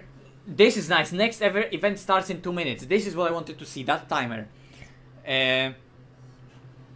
Because iRacing was so far to the conservative way of driving already, and LMU was so far into the aggressive way of driving where you're just exploring the...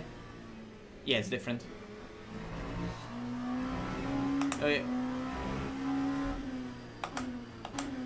Cold brakes.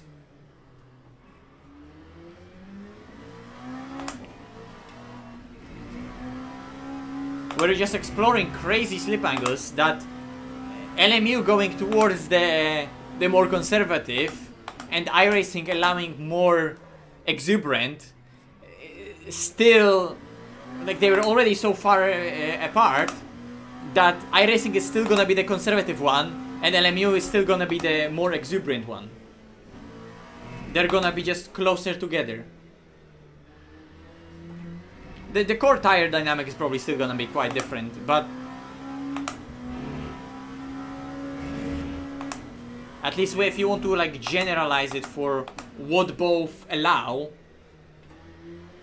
iRacing is gonna allow a bit more than it used to, LMU is gonna allow way less than it used to, but they're not really gonna be like swap around. Because they were so far apart that that's just not what's gonna happen.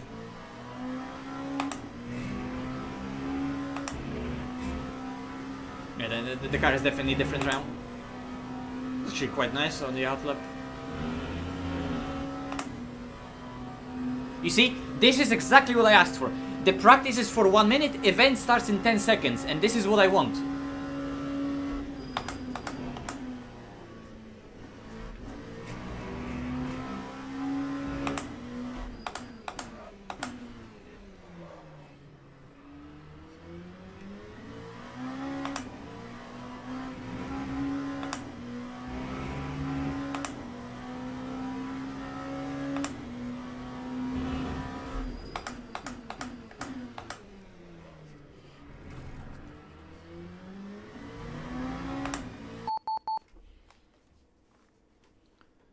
So I had a bit of practice and now I can straight away click join and it gets me into the event. This is what I wanted. Nice. And that LMP2 already on the outlap, I felt it's a lot more calmed down. It's a bit more restrained. You can feel the mass of the car a bit more. So it's not skipping on a tire the whole time and it feels like massless.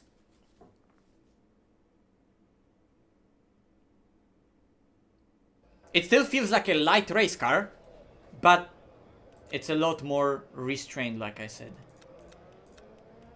Wait. Is this open setup? No, it's not open setup, but you can alter the wing. Oh, wait, what? You can't, but you can here.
Qualifying, 5 minutes.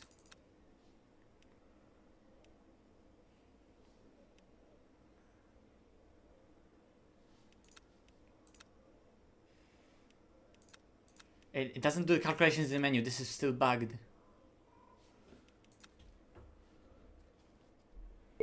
Whoa, wait. That whole thing right there was open in terms of setup. Doesn't matter.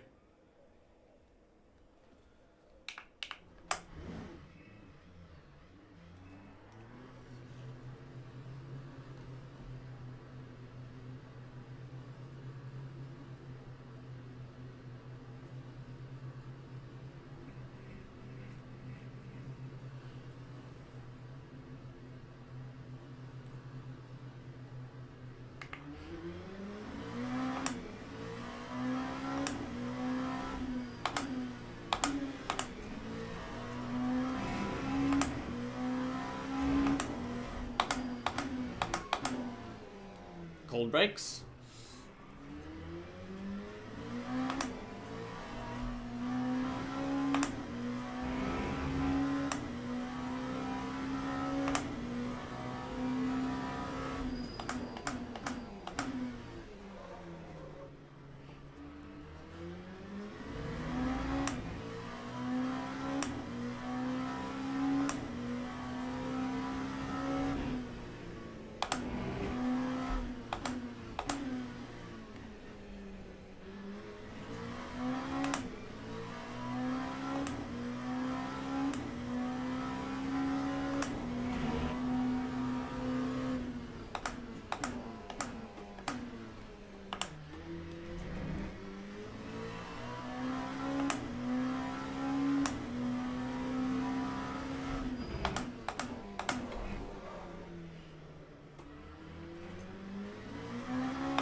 It's interesting that I'm a full second ahead, but I didn't have a purple sector.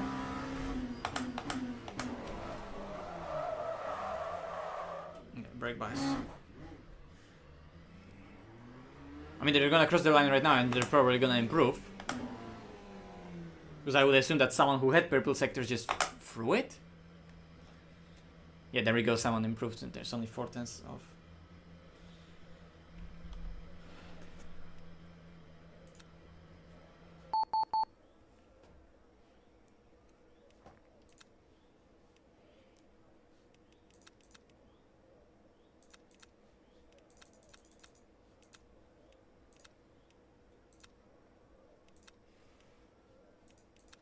Oh, hello? Like, now the setup is open. I'll just leave it as it is. I wonder if it's a bug, because it's supposed to be fixed, no?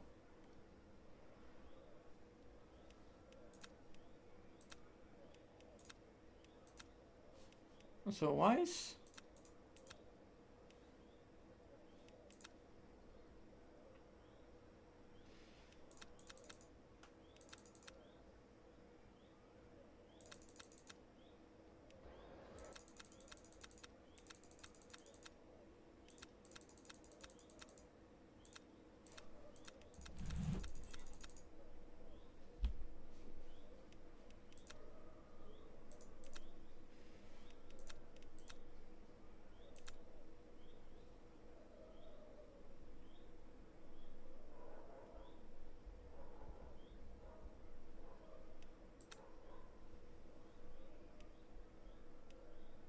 I don't know how much fuel to put, so I'm just gonna do that.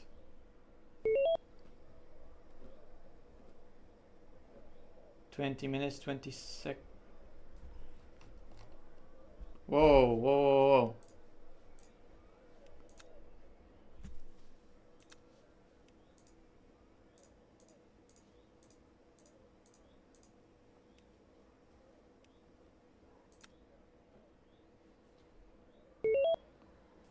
Holy fuck. Formation lab started. We have some bugs in the game. I don't know how much fuel I have. I can fuel for 14 laps. The race is gonna be potentially 13. Okay, I just got it right.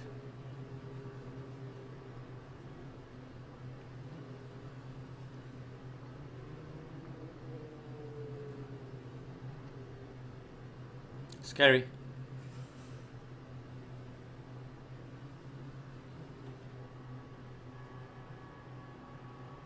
I should drag the brakes, but I forgot. I'm gonna have bad brakes into turn 1.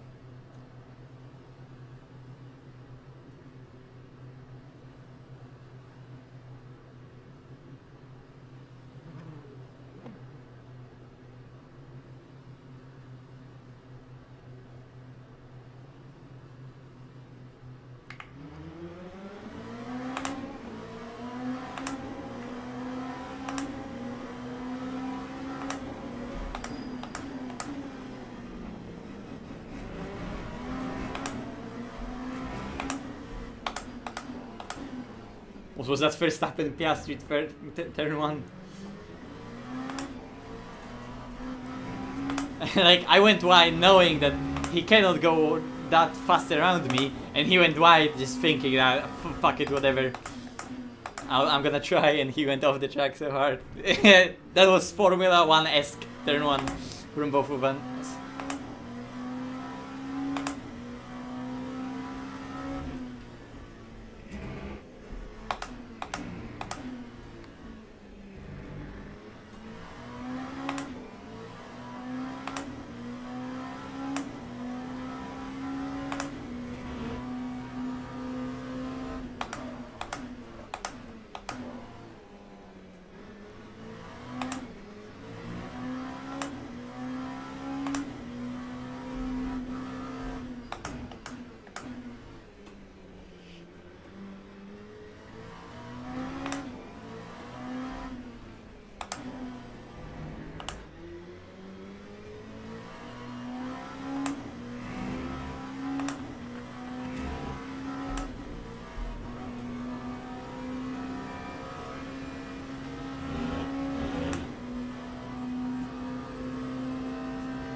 they had a crash behind.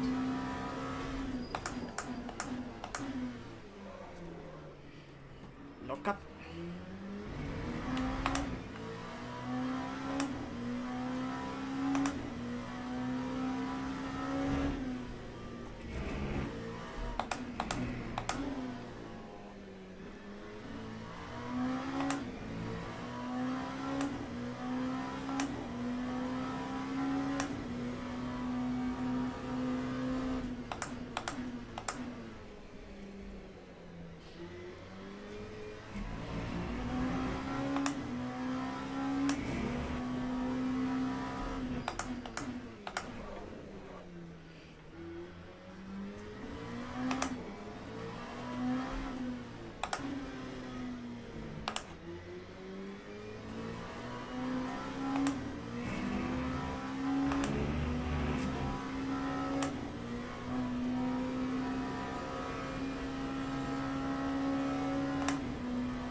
I was so scared of this corner. Come on, catch it. Yes.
MP2 crushed.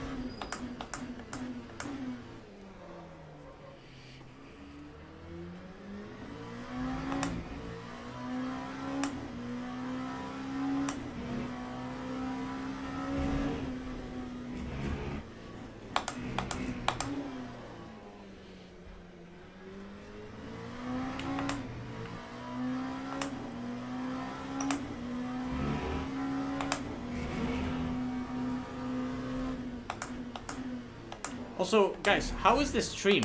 Because I only now realize that, let's hope the stream is not like lagging and stuttering how it used to do with with Llama Ultimate. Oh, the moment I start talking, I'm all over the place.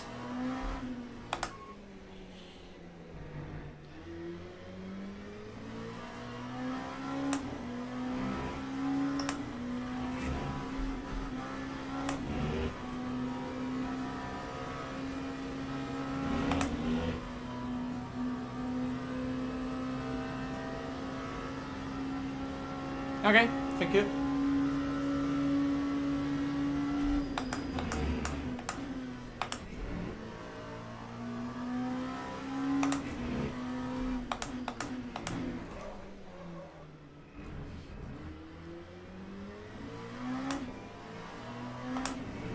Did you just lock up the front and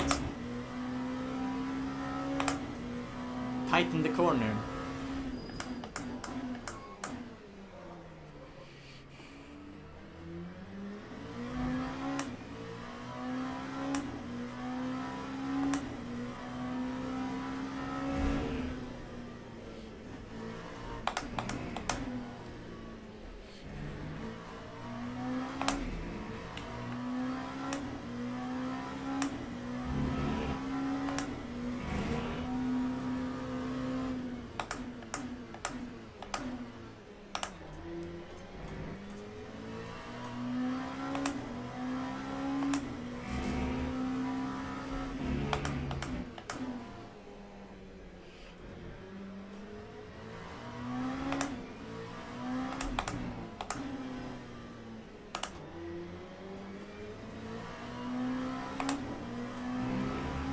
Thank you.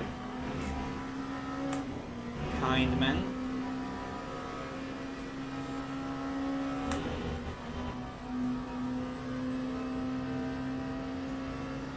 Yeah. I'm pressing the clutch, nothing happens.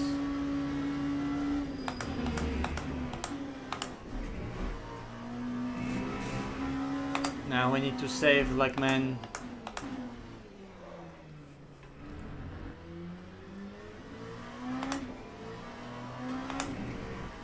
I mean, like, the saving process is the same, you just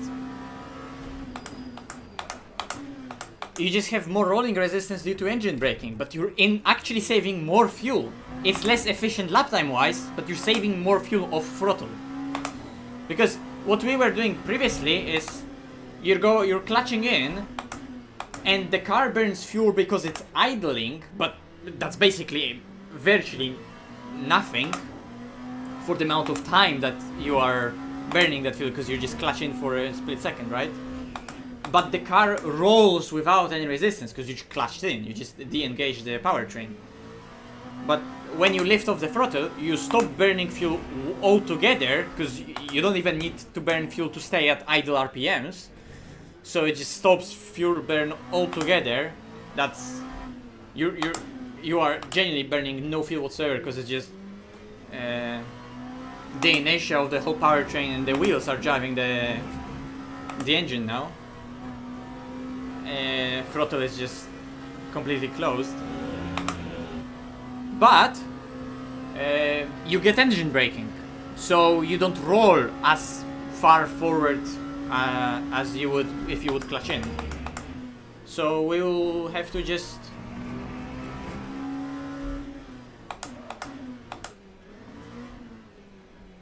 to maximize the safety rating, so I'm just gonna slow down for those stupid off tracks now that I'm talking and losing time. So yeah, you just have to make sure that now that you save fuel, be aware of the additional engine braking that you have while lifting off the throttle, naturally. In fact, the fuel saving itself is gonna feel more natural, because obviously going just off throttle and coasting in gear is gonna feel a lot more natural than clutching in. And as the whole procedure is gonna be just ever so less efficient, because the car now has engine braking basically, and that's it.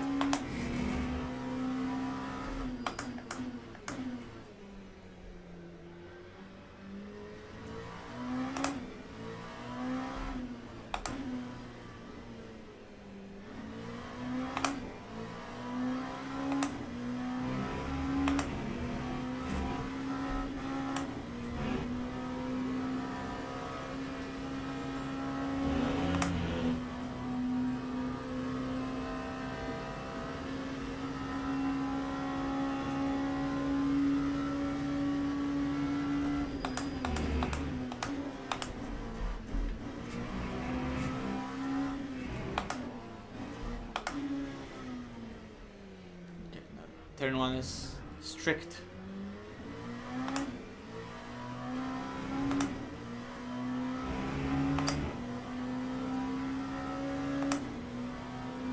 Something happened to P2 as well. So yeah, LMP2, if someone's wondering, LMP2 is also changed. It's just tamed down, brought a bit closer to what you expect behavior-wise from those GT3s. The core dynamic of the car is still the same. After all, it's the same car, still. But it just feels like you're driving on a bit different tire, and you feel more mass of the car.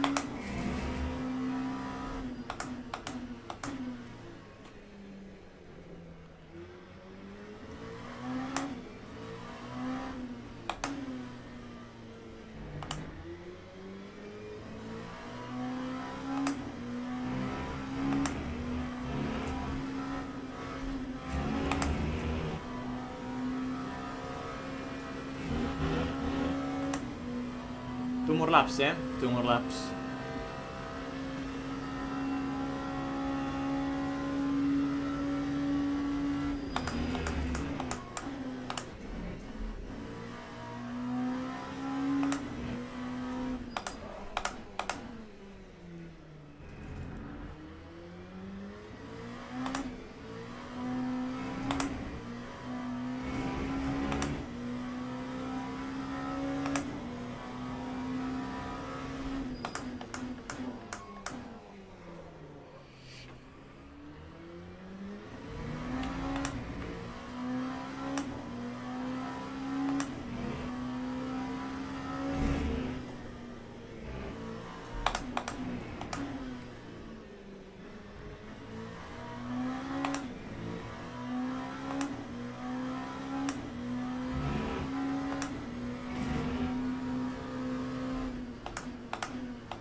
Park there, sir.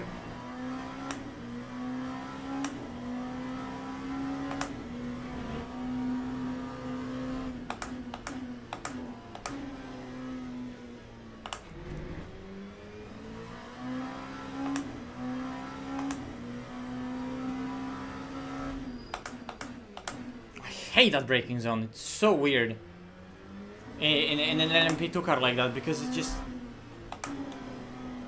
makes the wheels lose contact with the ground in a weird way, and it's just eager to lock up the tire that you just don't want to lock up, but at the same time it just doesn't want to turn in after that.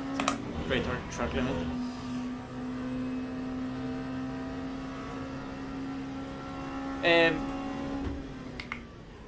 I'm no longer excited about ACL because how, like, they're just not making it easy to be excited about that game, right?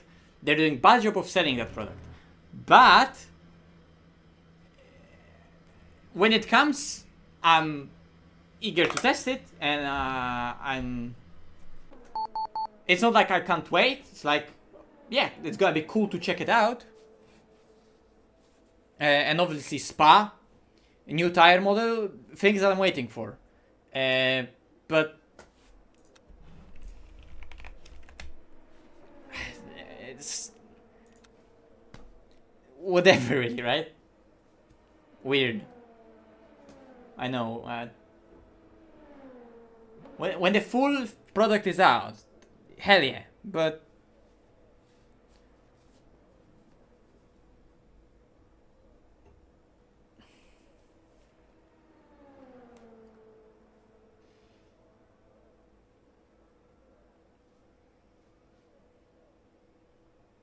the whole point of early access was like, I don't care if like some things are broken, not ready yet.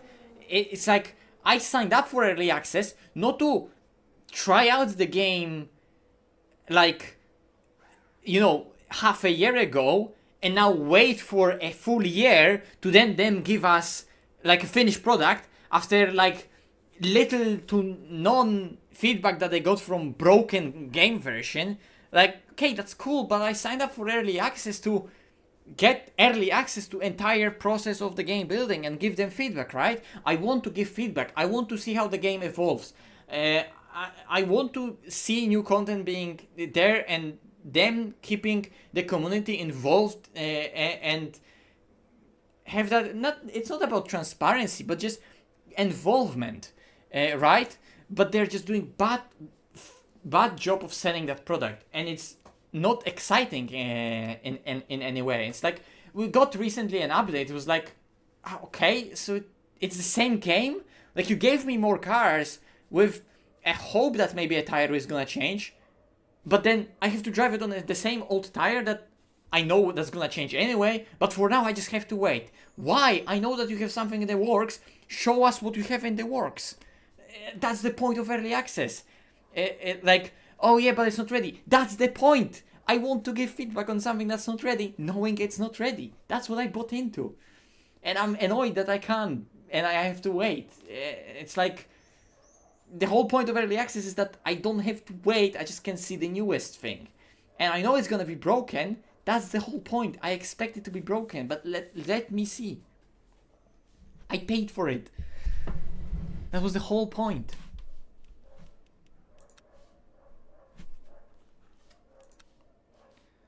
Okay.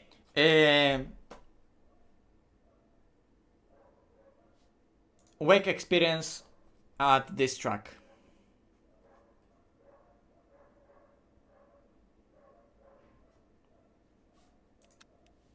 Let us try out the Lamborghini.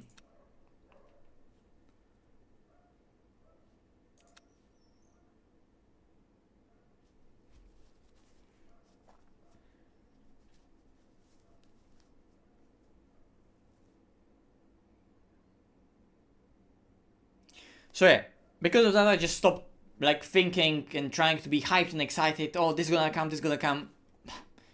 I don't care anymore what you are gonna say. It's gonna come. I'm gonna definitely care for sure when it does come. Like, when it's here, I am gonna care about it. but I'm not gonna care when it's not here yet. Yeah. But look, you're right. But with LMU, we're getting those updates the whole time. Every single update, the game has big improvement changes and big feature changes, right? While while here, like, while there we were with that update to AC Evo, and like, I'm basically playing whatever I saw at Sim Racing Expo almost a year ago. So, and it's not a Rensport situation that like they're just stuck in development, they're not getting anything done. But because that was like the Rensport thing, that the thing is so fucked that they themselves don't know how to change it, and the early access of Rensport is just consistently broken because it is consistently broken, right? But it's just with AC Evo, it's just not even released. They have so much in the works. I want to see what's in the works because I'm excited about the project and I believe that they have a team that knows how to deliver. And I want to help them in that with the favor feedback. I don't know, maybe they're like scared a little bit of releasing because they know that also like the sort of community of a sim racing community would like buy into then like negative reviews because the game is broken and stuff like that, so they're just rather wait it out. I understand it. Then again, you could have expected that knowing where your product was when you were releasing it to early access with the version 1. I think they should have waited with the version 1 even longer. I think they should have given us a small patch to ACC that would alter ACC, not like update it in a you know, like literate update, sort like in a literal meaning of the word update, that you're just making it better, changing stuff, updating it and improving it, right? I mean, just alter it.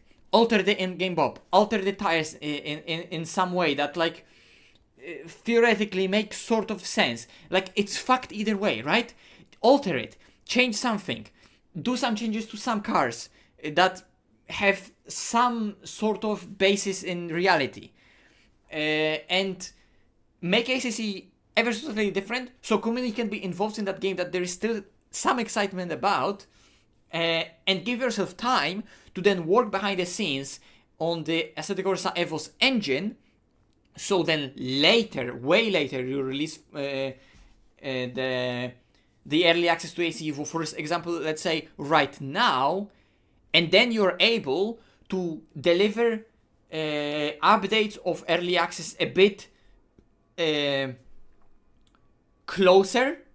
So the gap between various updates isn't as long, and that just keeps the community more involved in the whole project, and you're just releasing also more stuff in a way that look, we have something, no matter how fucked it is, that's potentially an improvement. Look what step we did, give us an input for it, and be like very specific of this is what this update is about. Don't focus on other stuff, right? With this sort of transparency, and I think that would work. But the question is, which I don't know the answer to, what the broad market response to this sort of release strategy would be. Because this is something what I would personally want to see. I think many people who have similar outlook on the things, that they just want to be kind of the part of that core game development thing happening, right? But people that have understanding that, yes, they're buying into early access, they think it's gonna be broken to an extent and limited in content, right? But like how big the there's amount of people like that are willing to that are there, that they can understand the sacrifice of having to play with the content that's inherently broken in a certain way, right?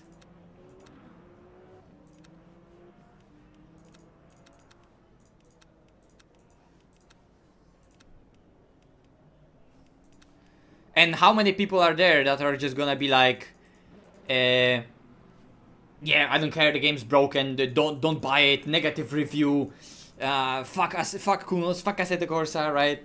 There could be people like that, I don't know. No, another thing is that I have to go into like, I have to go on the track, see what kind of fuel I have, because it doesn't calculate it for me in the menu.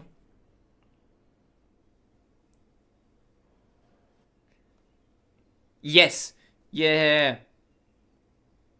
That could be the case. That it's like it's gonna it's gonna attempt to appeal to such broad audience that it's gonna almost miss the mark ever so slightly.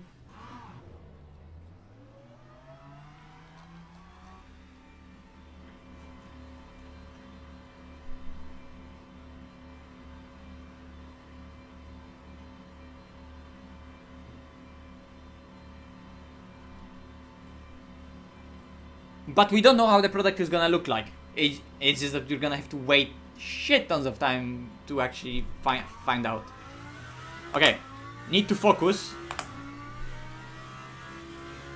Because new track.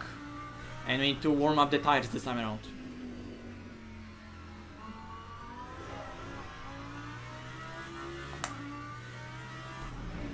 Because that session I did alone was with no tire warmers. Okay. Think about the flow. Be the water.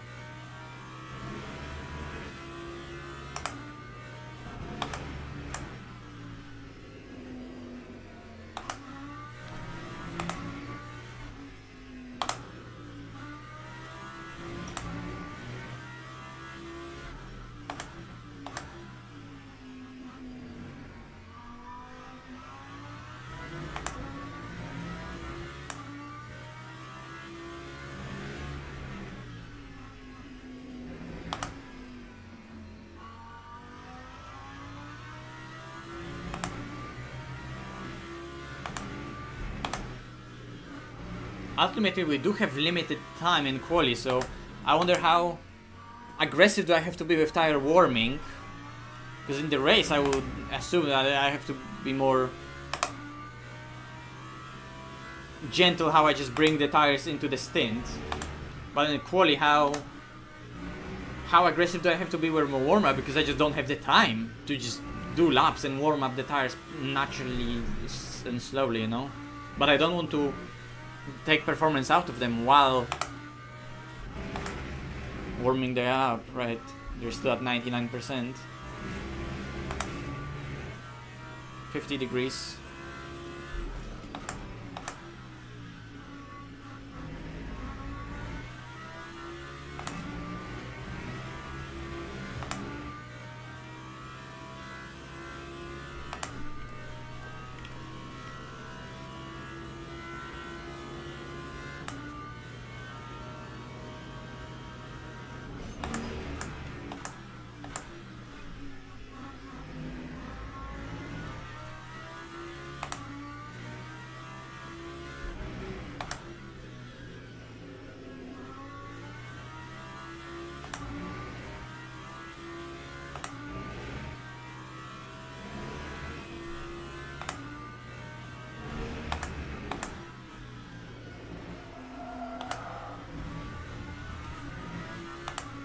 Okay, lol.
quite.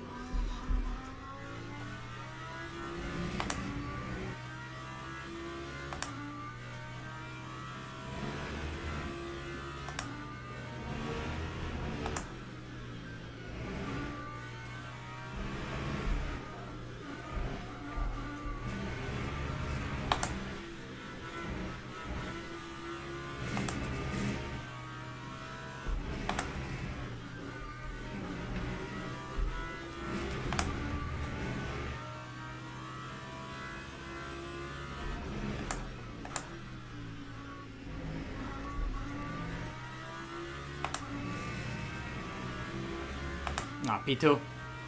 Yes, too messy of a lap.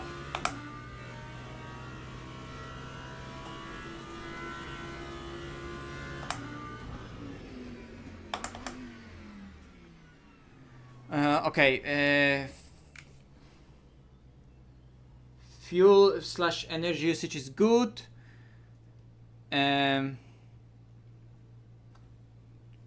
Fuel ratio 102.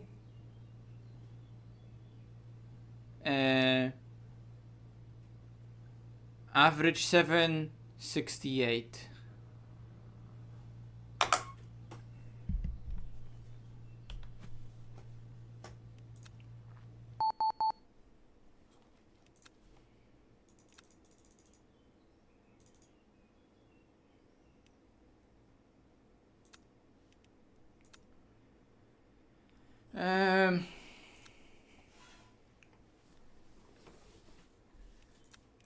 Okay, here finally it does calculate, okay. Maybe I have to do some laps on the track and only then it calculates. How long is the race? I have no idea. Does someone know how long is gonna be the race? Because it's 40 minutes.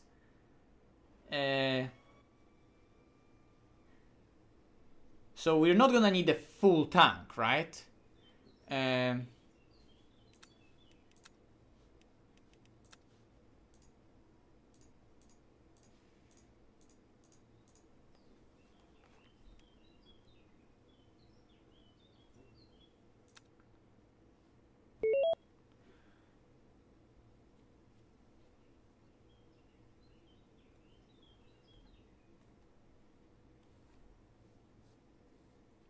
20 laps. Oh, how much fuel do we need to add? I'm gonna do 13 potentially. So we need to add 7.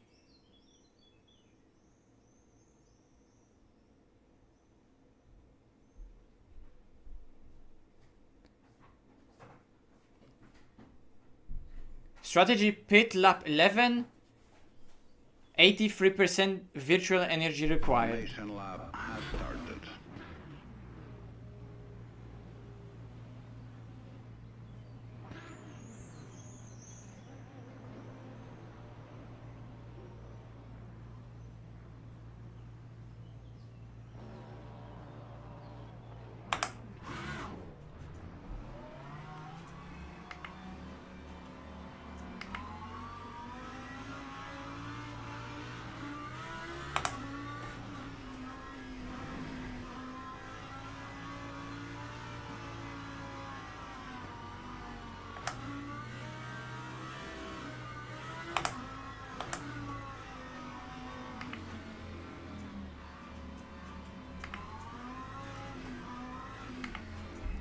Bro, that Cadillac fucked us so hard.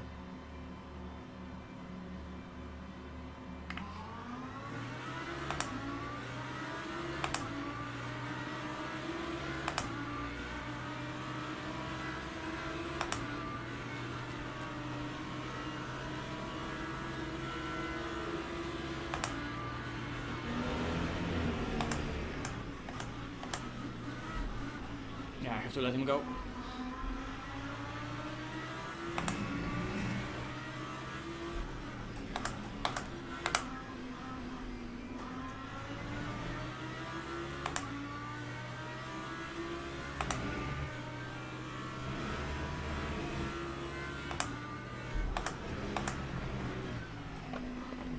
Commit into the corner, man. No! Oh,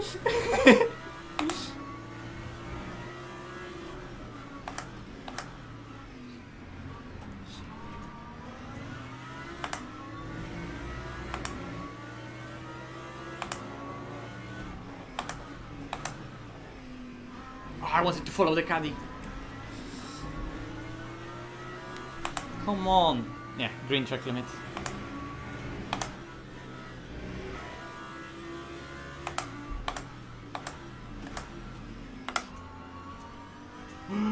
Oh my god, I was so close to dying. Okay, let's settle into it. The BMW has drive-through anyway.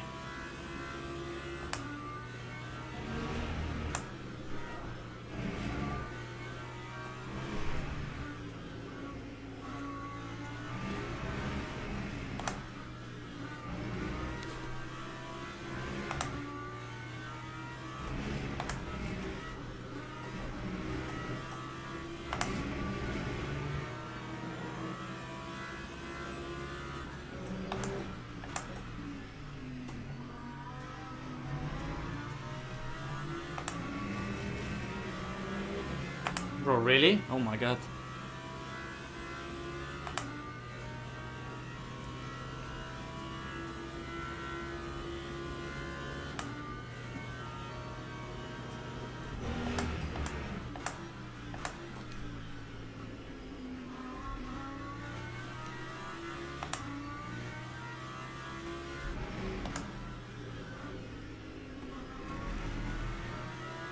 That's gonna be a problem in a race like that. Jesus. People who just don't know the track, but also don't know how to approach a new track.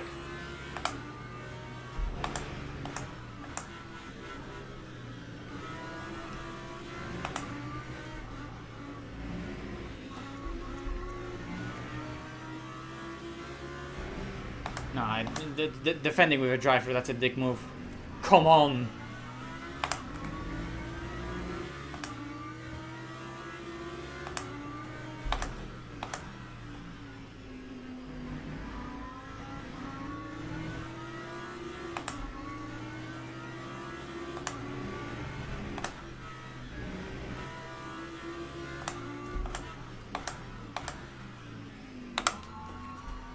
Nah, what? That's a dick move. Like, you have a drive-through, just let someone go who wants to have a race. I'm not in the race with you.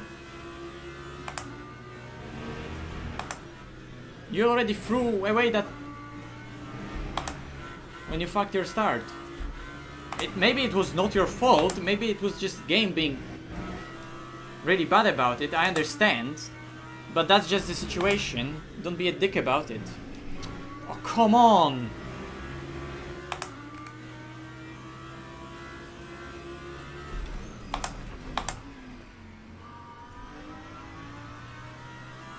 He got spun by a BMW behind me. It was my fault for pushing him, but... come on. Oh, I got scared. Jesus. Not expecting that.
What the fuck? Bro, those hypercars just randomly spawn in. Where do they come from?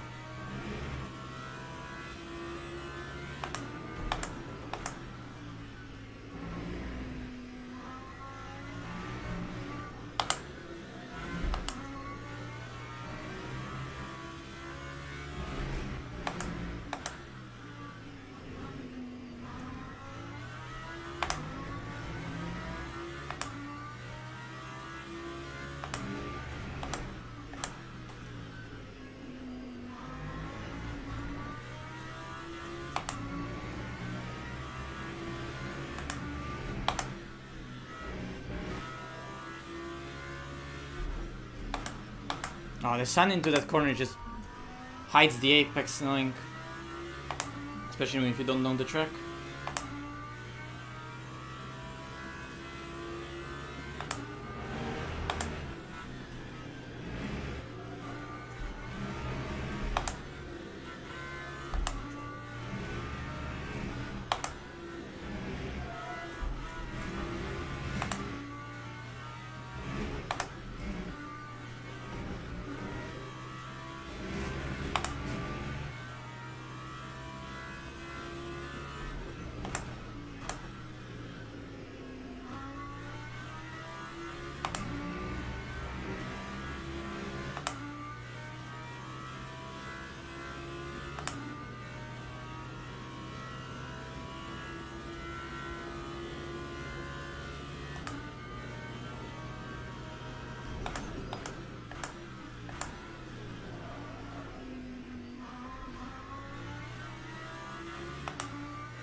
Another hypercar in the gravel now, he's gonna be also terrorizing us.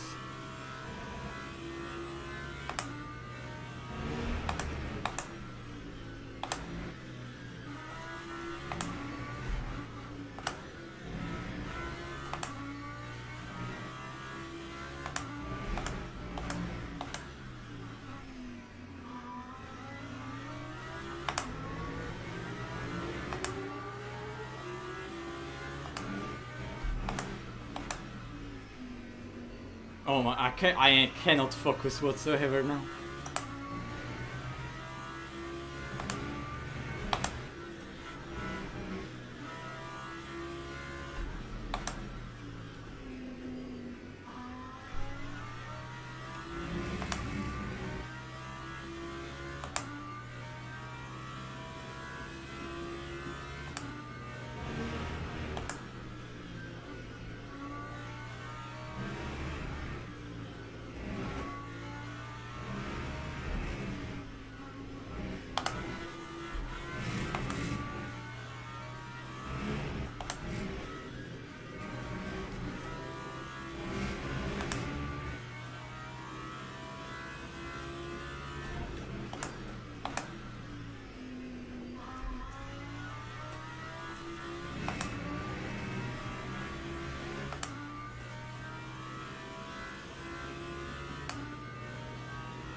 Well, the weight is the same, the way you feel it is the better, yeah.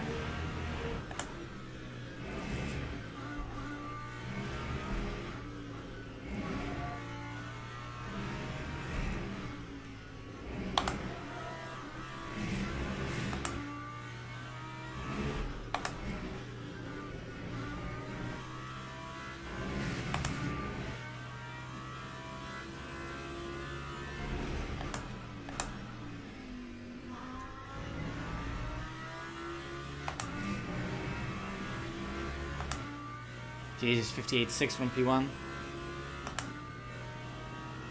At least now I have blue flags for LMP.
Yeah, you're stupid.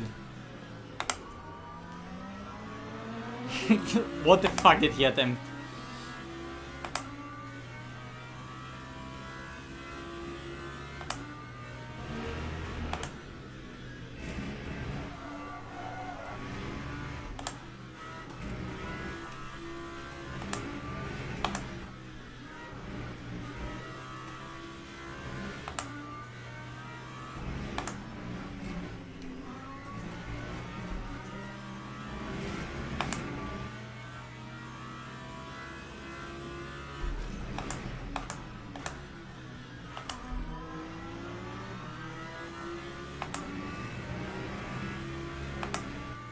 Bro, P1 is flying.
I knew how to do this corner, literally the first lap I tried the track, and now I just can't hit it correctly.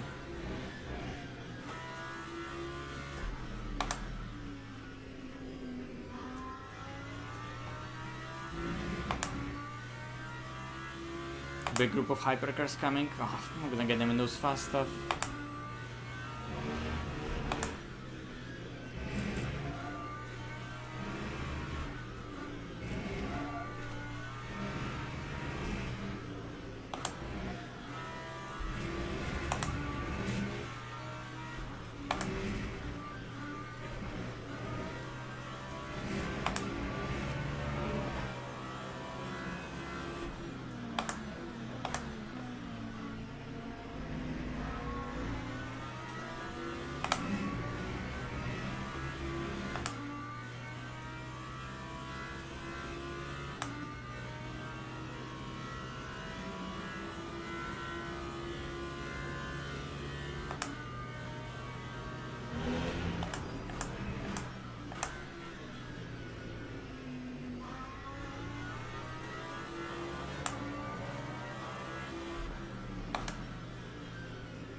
I'm looking right now. Oh, is that P1? I think that was previous P1. Yeah.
Oh my god.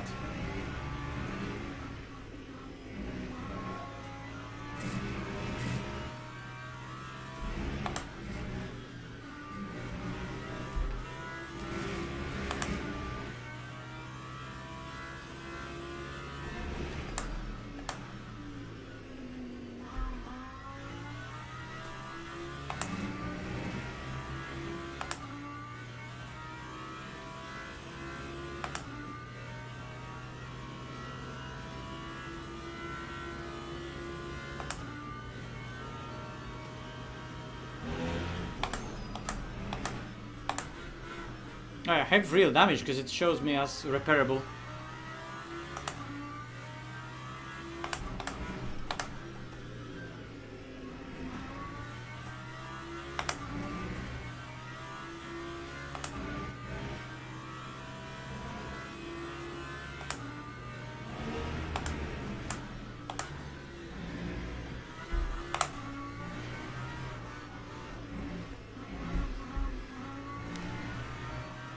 He's gonna go for an overtake.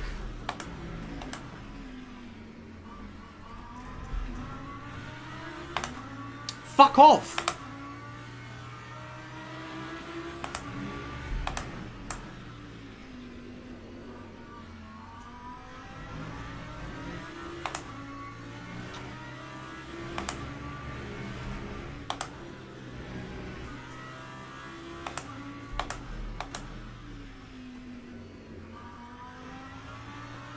Obviously I'm on default set. It's not an excuse, I'm on default setup. I have some of that body damage that I induced myself by crashing into the BMW.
Yeah, fuck you too. Jesus, so annoying. Just getting in between of two GT3s and I miss a corner right when I get an overtaking opportunity.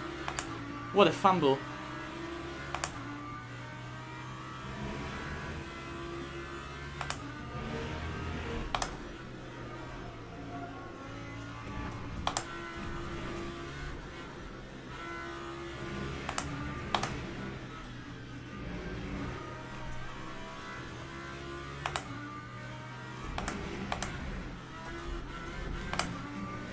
Jesus.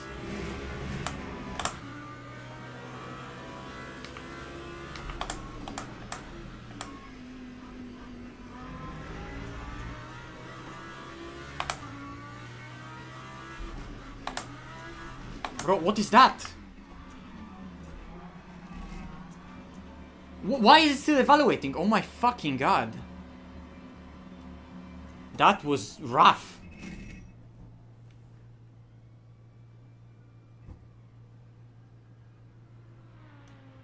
That was really rough.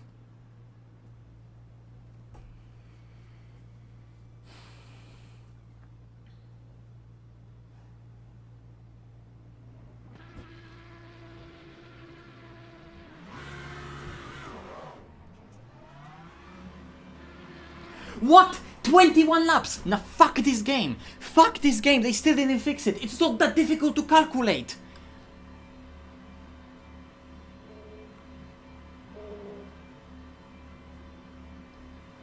Oh my fucking god. So annoying. Why does it show 20 if it's not gonna be 20?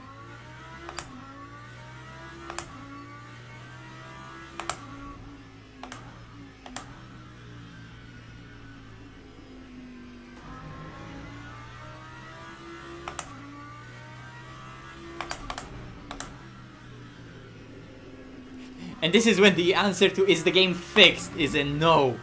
Oh my fucking god. Now it shows 20.8. It's gonna change its mind so many times now.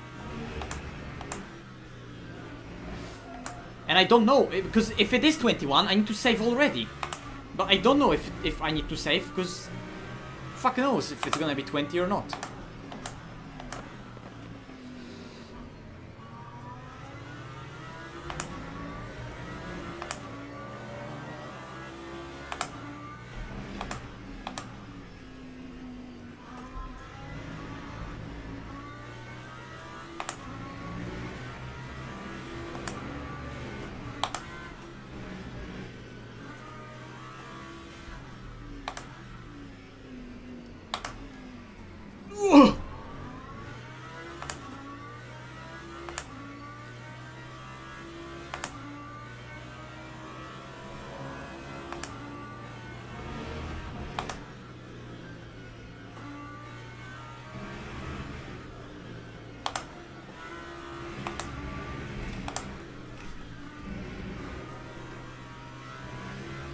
Okay, come on.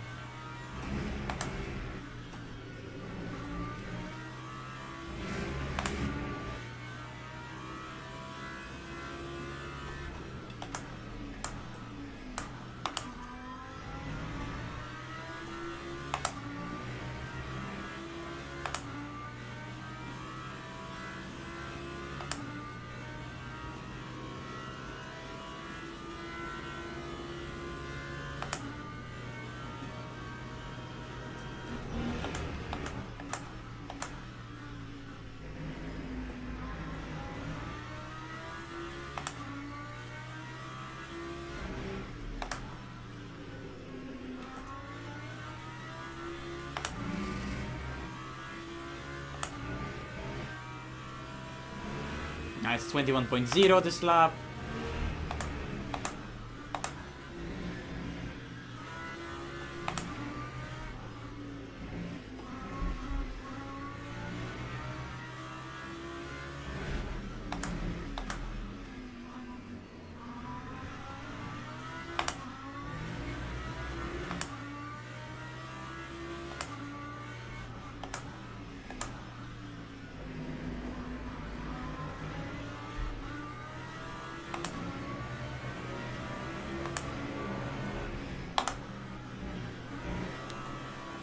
Harass him on the inside.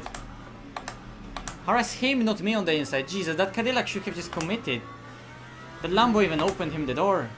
Ah.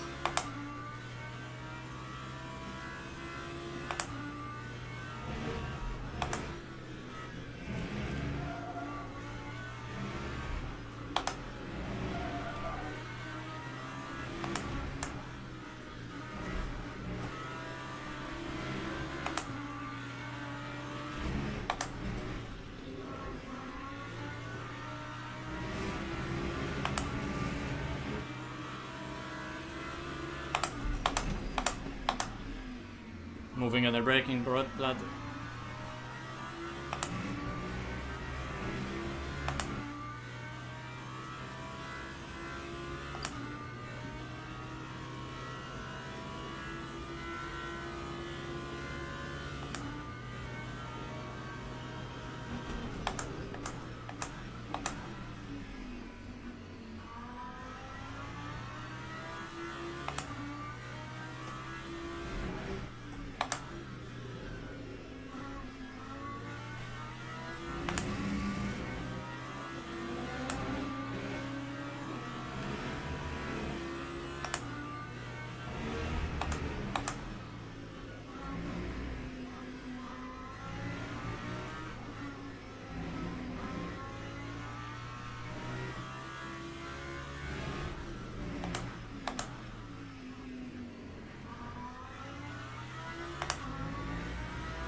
You're off the track, mate.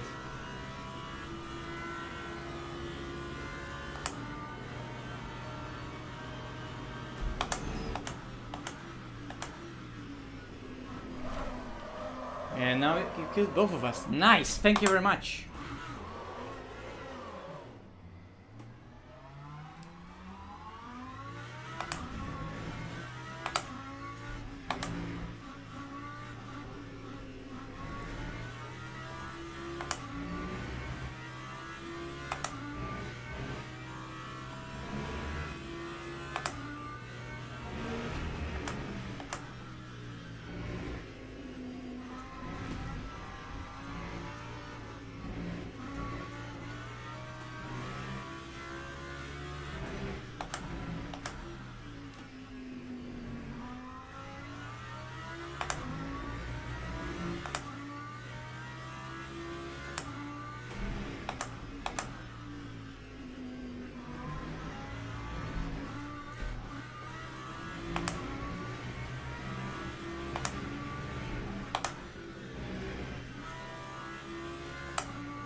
most painful experience.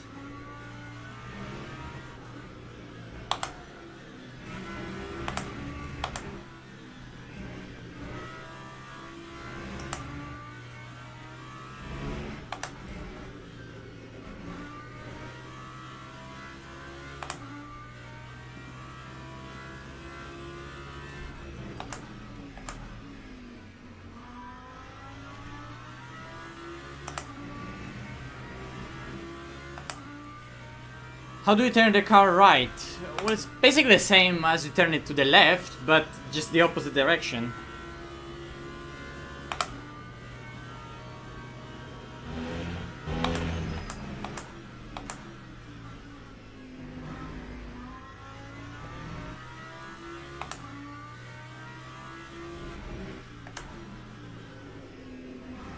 So you see right now, I'm turning left. And to turn right, I do this, and the car goes right.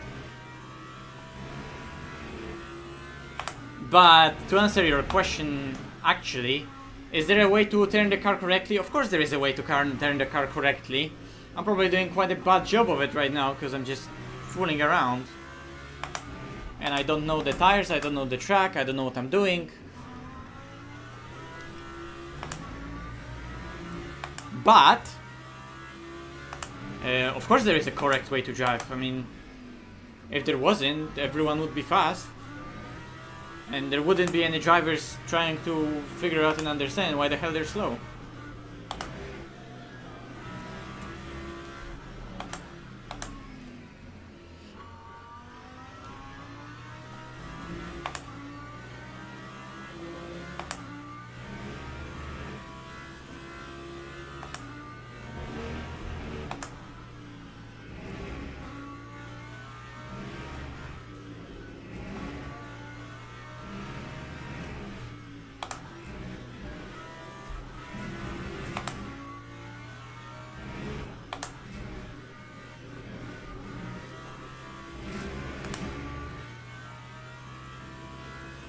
Yeah, I know that's what you meant, I was just joking.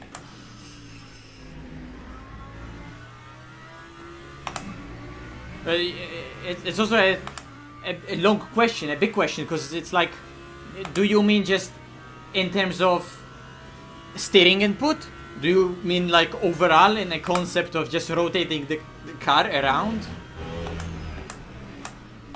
It's a complicated topic. I mean, it's like the biggest question in racing, right? What is the correct way?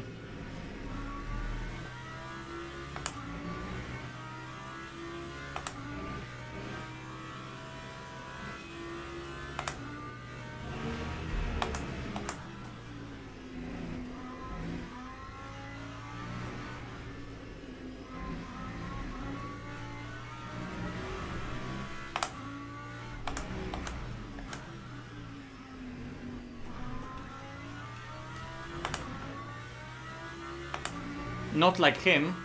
He did it wrong. Oh, I need to stop.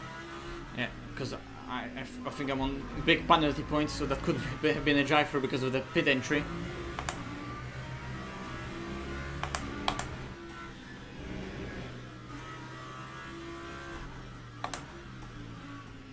Okay, but I see LMU ABS is still the same in terms of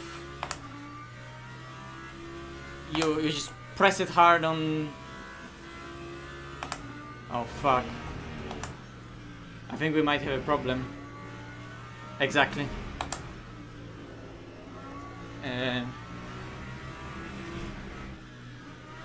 Right? Do we? No, we don't have a problem, okay.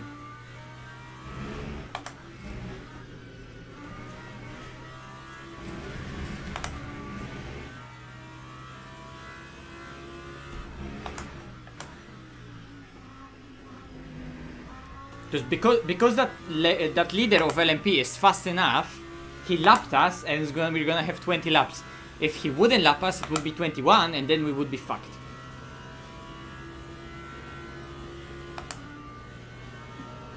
Oof.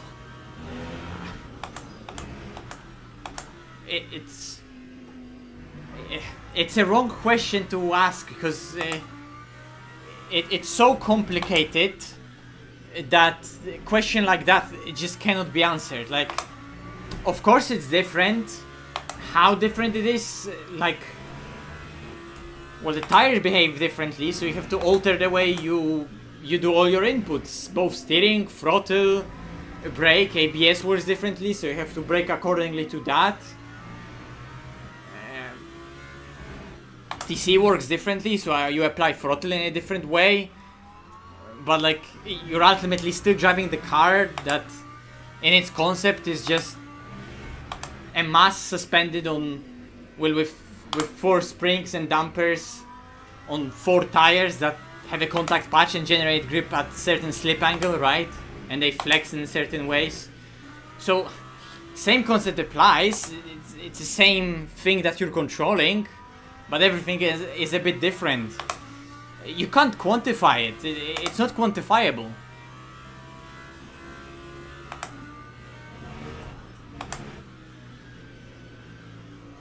I was just completely given up at this point with the race. It's not enjoyable racetrack because it's flat. Sure, there's flow, but I think with a different setup, it could be a more enjoyable experience than the default, because the default just wants to plow on the exits everywhere, and it's not an enjoyable way to drive a car.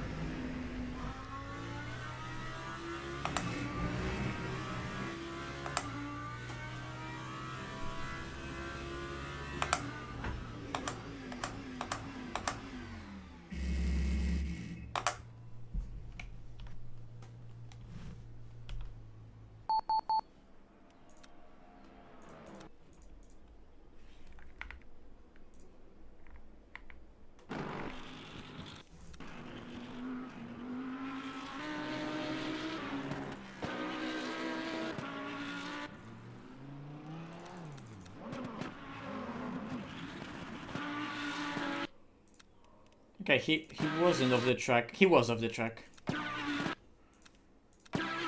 Because I didn't want to like pit maneuver myself, but at this point he's off the track. I don't know what rules would be for it, but there's a white line. We race to the white line and track limit seems to be to the white line.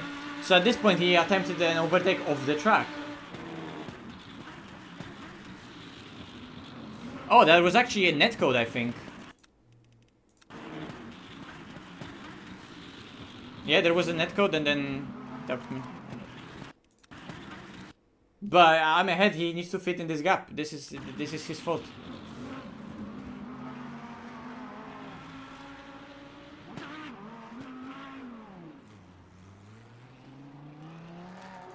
It is what it is. It's a daily race. Nobody knows tires, nobody knows how to properly drive them on the limit. I probably was using wrong brake bias either way. Yeah, he was kind of missing the apex a little bit with his trajectory. It is what it is, shit happens. I don't really care.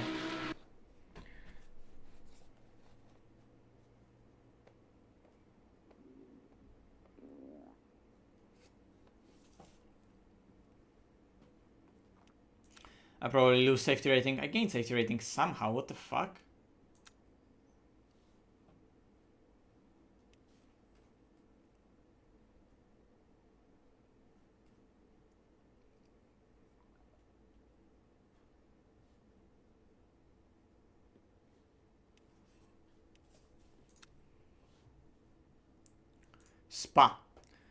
Spa.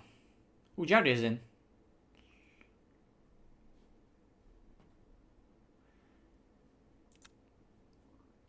Probably Lambo. Oh, there's also someone in the Porsche there, so let's try out the Porsche. Whoa, whoa, whoa, whoa, whoa.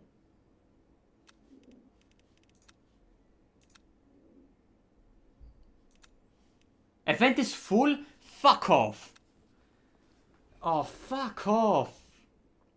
Come on. Oh.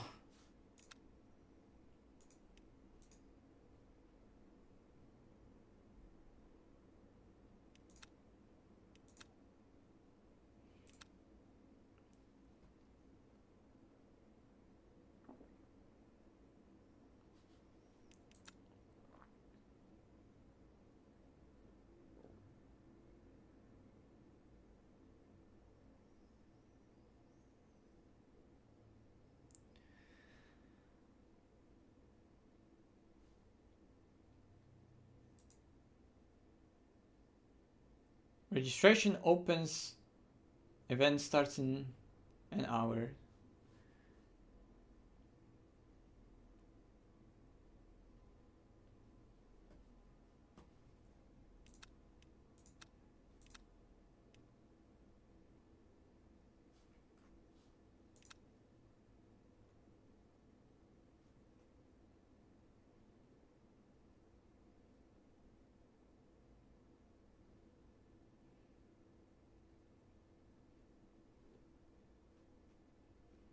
How the hell there are already names on the weekly race leaderboard?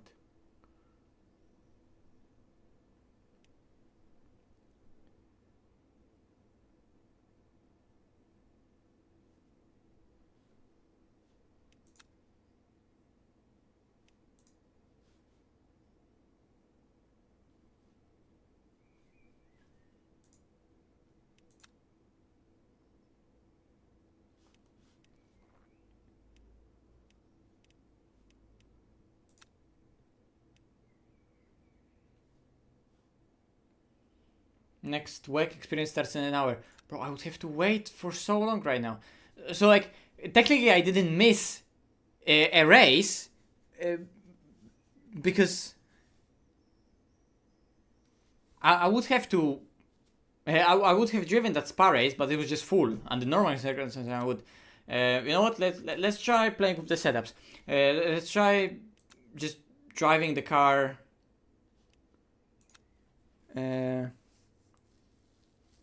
I want to try that Lambo at Qatar,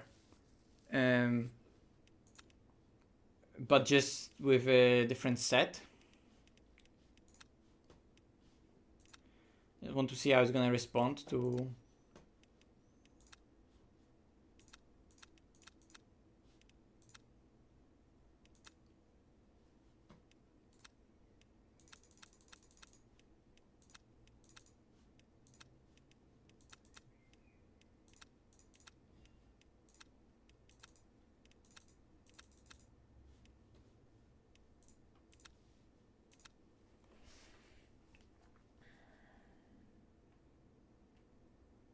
Yeah.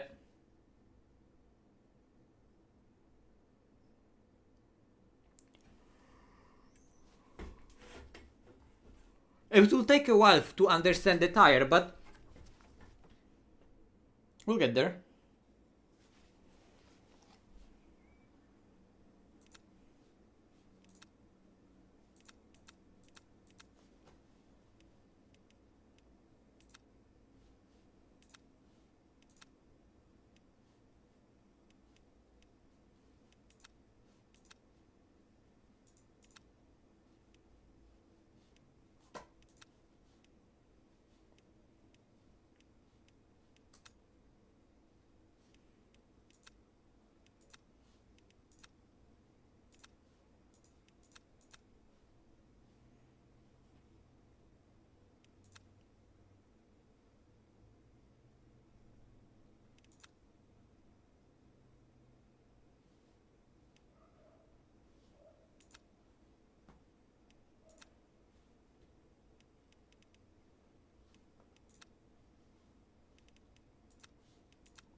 It probably being previously on a default set didn't really help me much.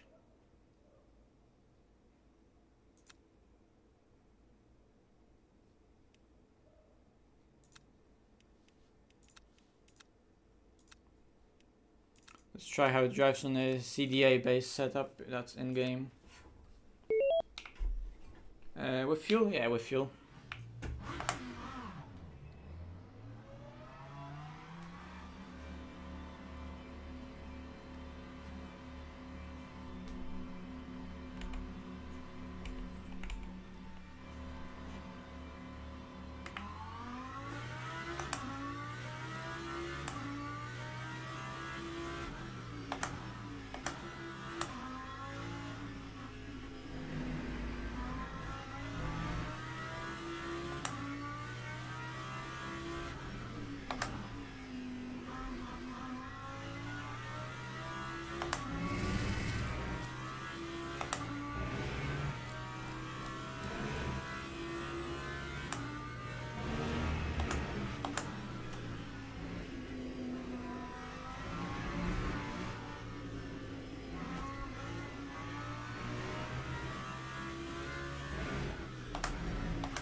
much more turn.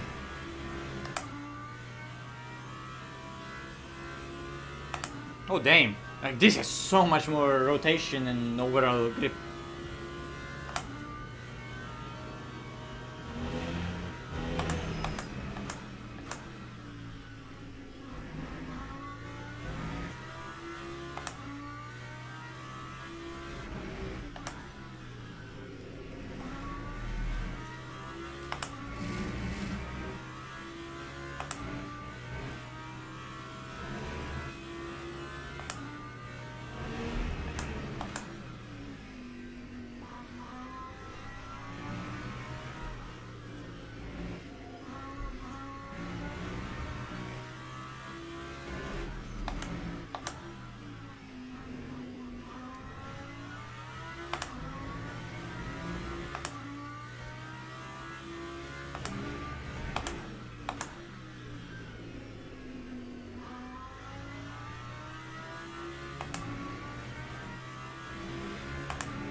Okay. Let me try Lexus here.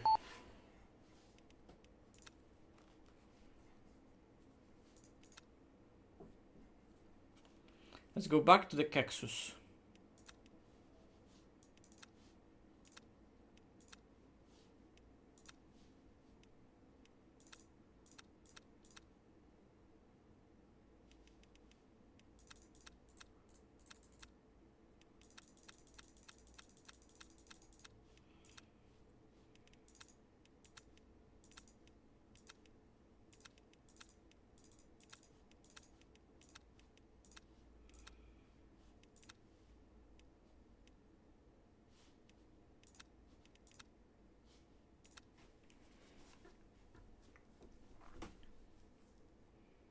If you get the car that responds to you like you want, the Qatar with flow is not that bad. But then when the tire doesn't respond to you how we want, when it's worn out because you spun and the car is damaged, it's a track that's gonna be so freaking annoying.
loves to plow when it finally settles.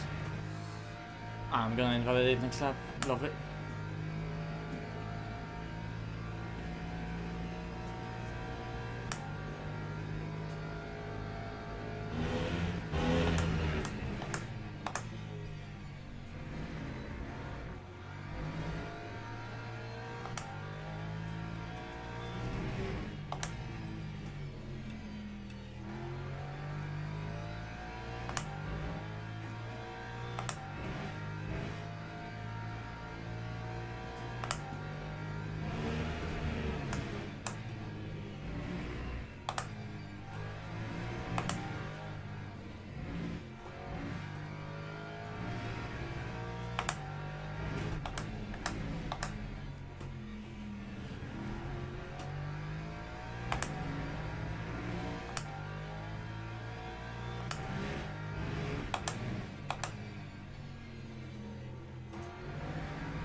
my fucking god.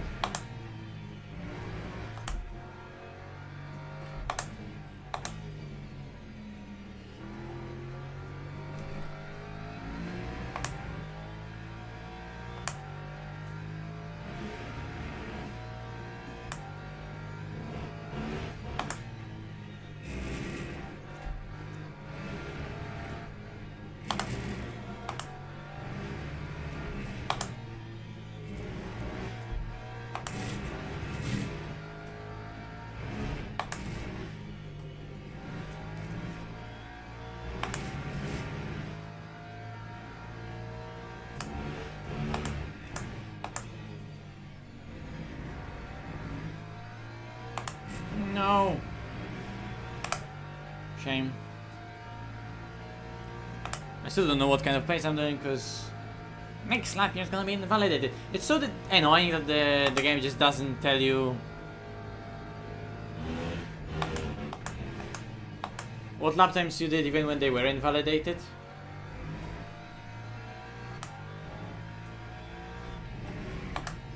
Like, I just want to know, is the modec on? Is the plugin working? Let me check. Yeah, because it did the beep. So let me actually check what kind of pace I was doing.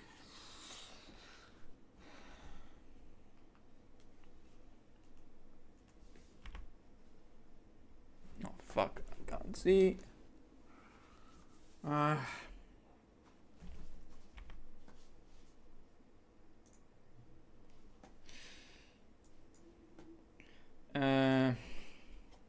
'Is it here?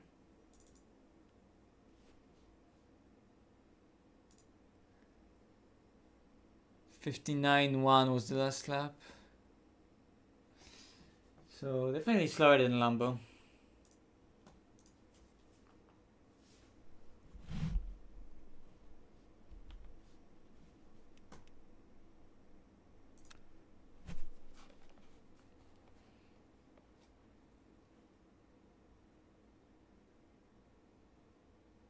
That Lambo was so much faster than this.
Let's go. So Porsche is actually not bad. Definitely better lap than the Lexus one.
Nice, Porsche feels lovely.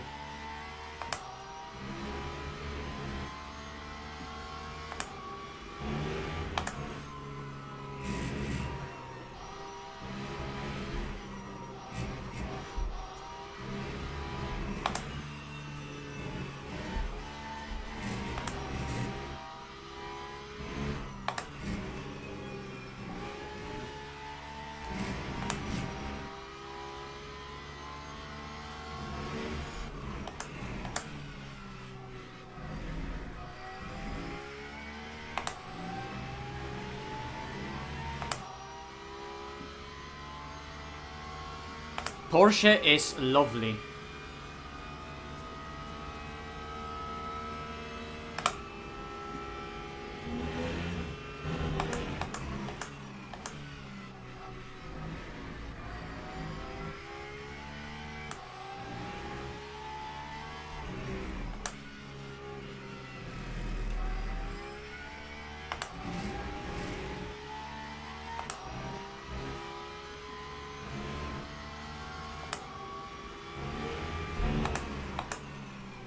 Too late.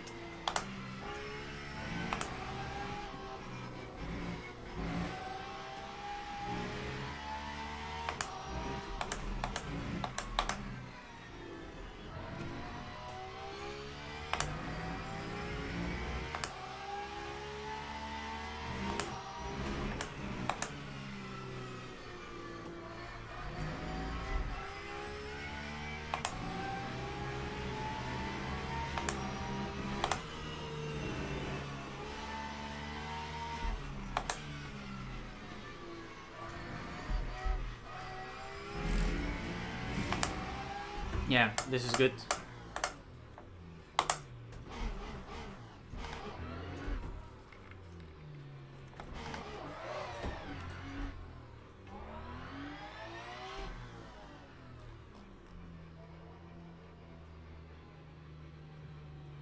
Can I really not spin up the tires like that? Oh, I can, maybe that other TC setting was on.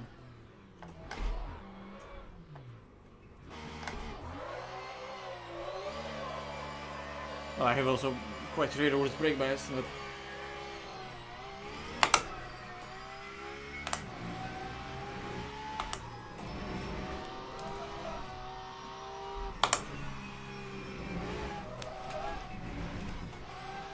Yes, Porsche is really nice.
Why skill issue?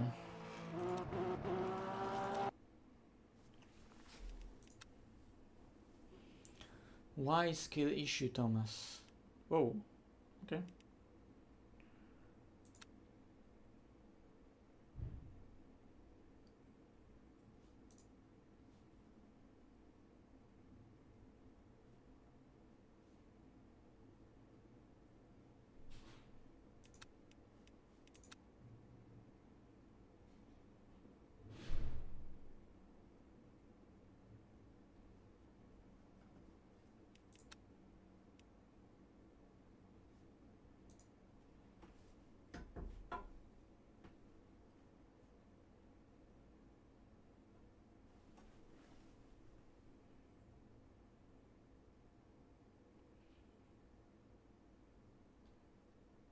I see Tobias here is grinding that race in the Lambo.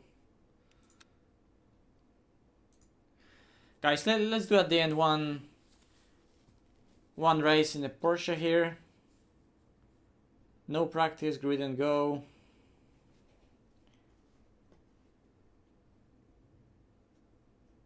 And yeah, what if people are just registering for that weekly one?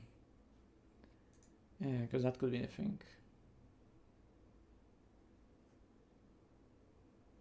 They are indeed.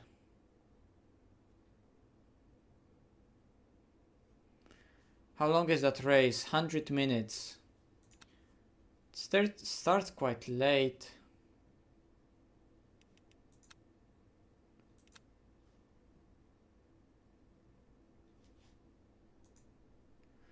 I could do it, I guess.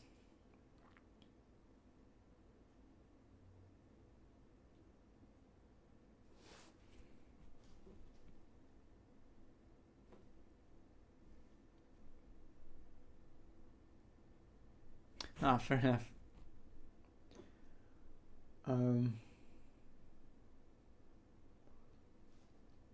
The schedule is LMGT3 fixed Spa, Oreca, I think fixed at Portimao, and then intermediate races are Wake Experience at Qatar, and I think LMP2s at Le Mans, and then advanced is also like Le Mans with hypercars. I don't know, and then there's this not special event, but a weekly race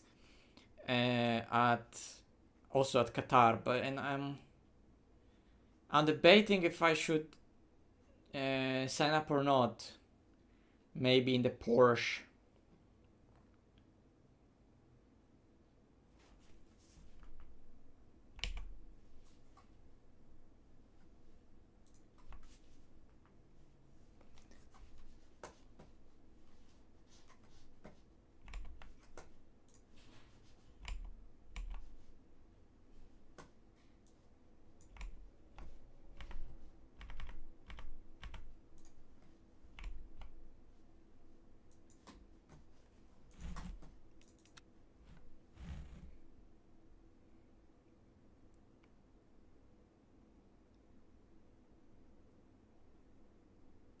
Porsche is nice. I like how it feels.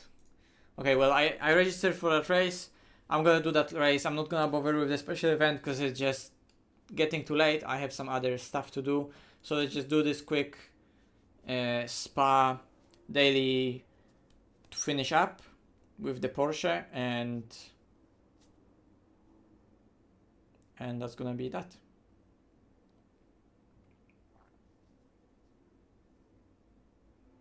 Yeah, it's 90 FPS. It's probably just a perceived smoothness for you on the stream because I applied a motion blur with reshade on the VR capture. I don't see that blur, but you see that blur, and it makes everything look smooth.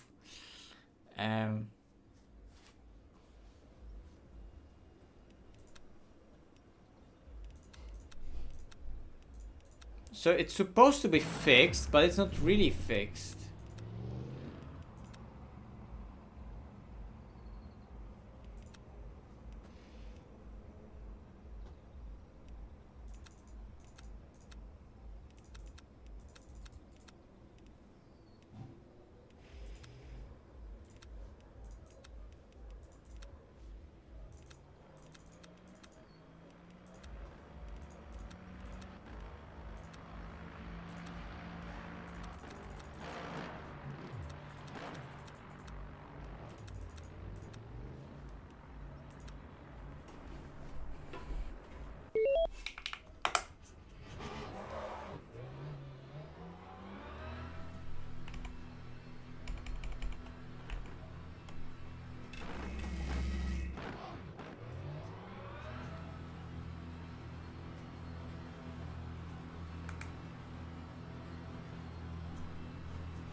Qualifying, 5 minutes. I don't know how much fuel I need, but I'll take this amount.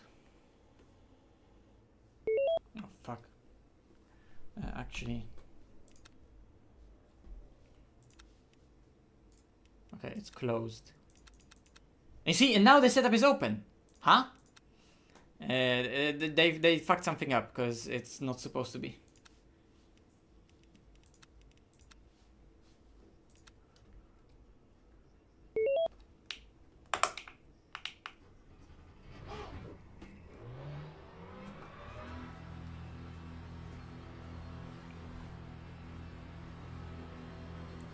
Yeah, but I don't know how much 3 laps of fuel is, so I'm just gonna go out with 4 laps of fuel. Doesn't really matter, does it?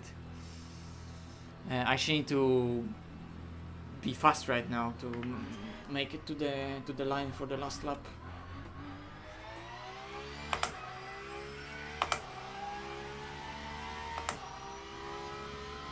Yeah, I could actually not be able to do last lap. It could be actually only 1 lap.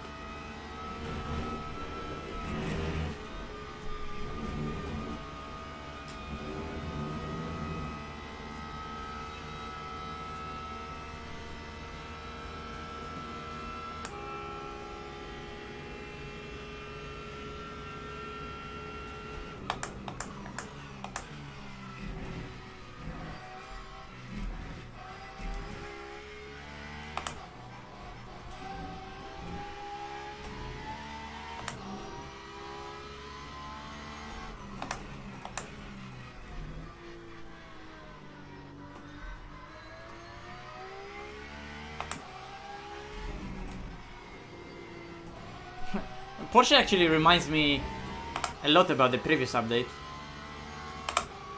It's just that it's finally fixed.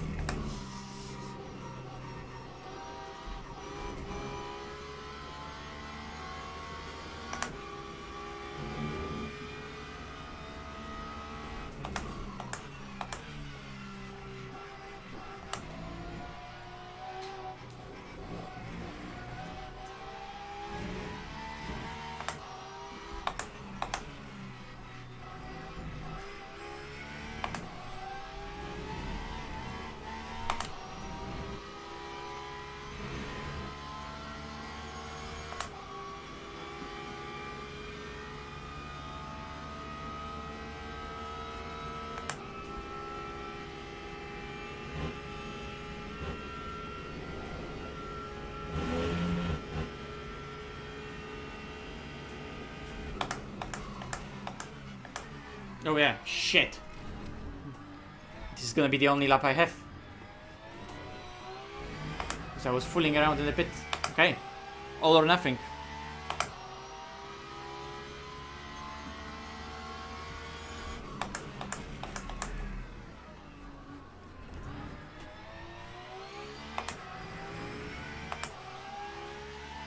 I need to not cut on Rouge.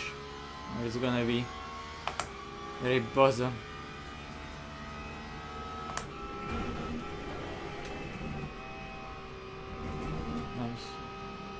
Rotated the color way at the bottom of the hill.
pussy entry to the chicane. 19-3.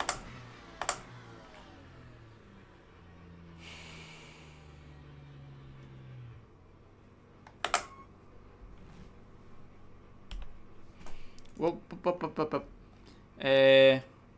Fuel last time around 511.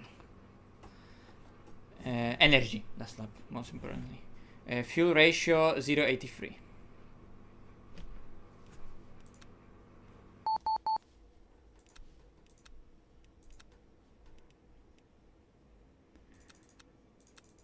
Oh, now it's calculating. Nice. How many laps is the race?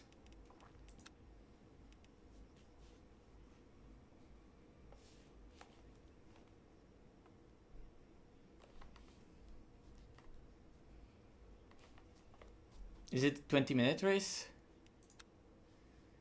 Yeah. Is it 9 laps or I don't remember.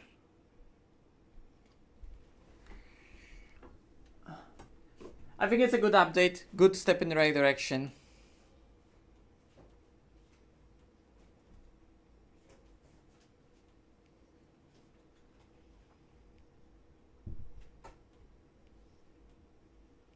Yeah, it's 9 laps.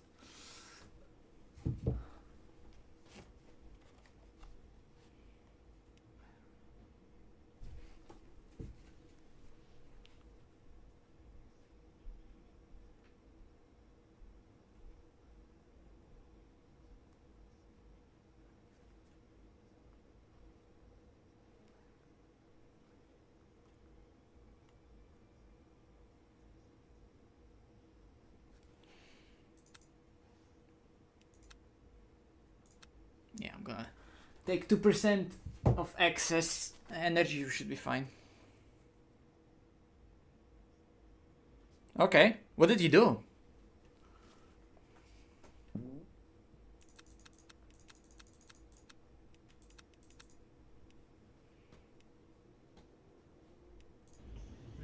Whoa.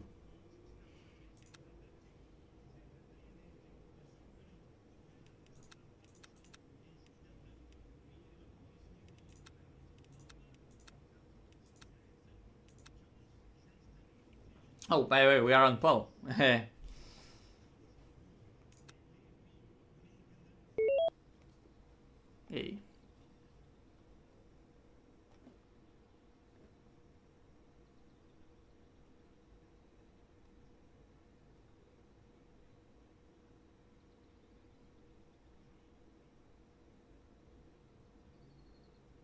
Fuel usage critical. 13% required. Fuck off. Whoa, whoa, whoa, whoa, whoa, whoa, whoa. Tires, tires, tires, tires, tires, tires. New.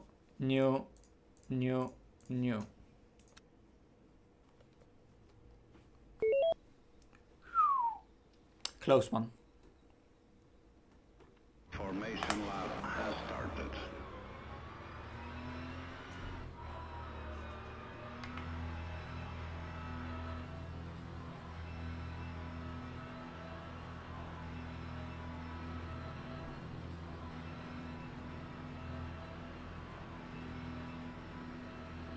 What? Well, I guess we're going into the pits, boys. Box for hearts, box for hearts.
tactical cut.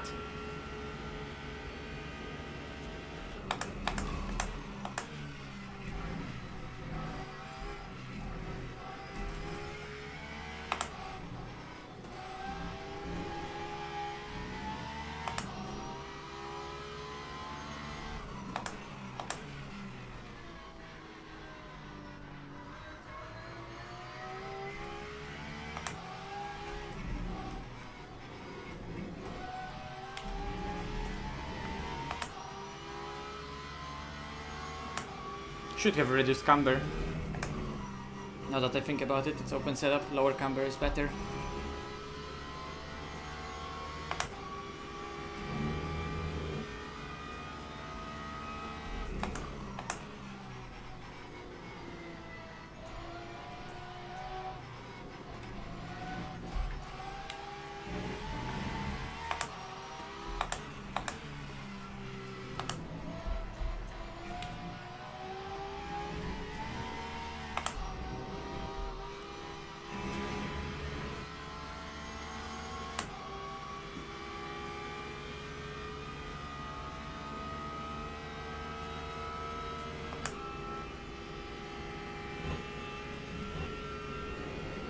Lexus scary in the mirror.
too late.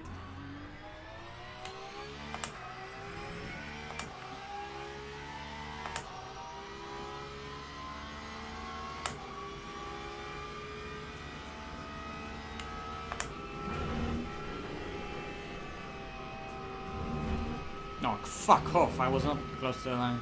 I'll just take it and be careful to the end of the race. 0.25 also is gonna help. Well, the fact that it's not full 0.5.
Damn it. Oh, terrible turn one.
I want to know once and for all the delta between 6th and 5th gear here.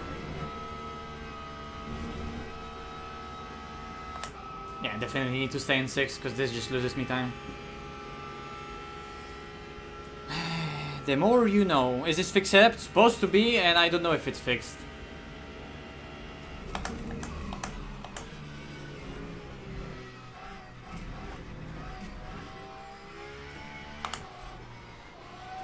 But I am driving on what is it, default with I think 1 click of less swaying, because for whatever reason the game allowed me to do that.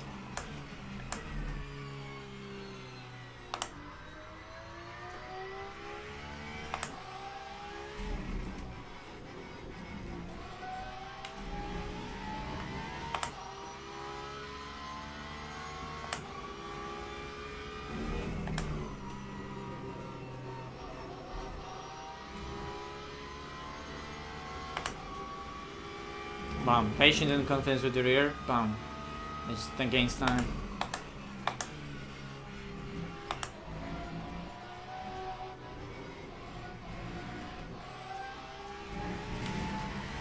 Okay, I think that's a bit too wide.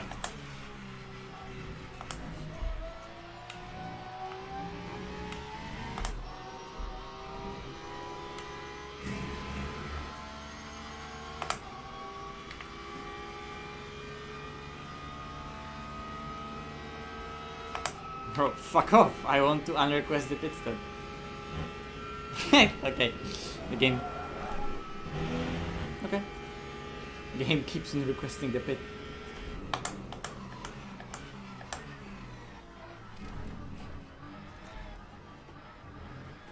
Wait, it tells me fuel required? It's not required. Fuck off.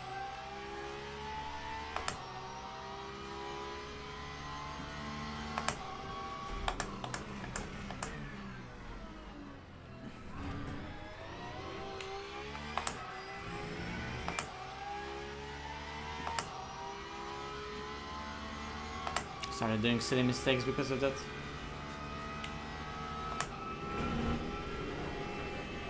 Could be wide on top to scrub off the speed through Blanchiment.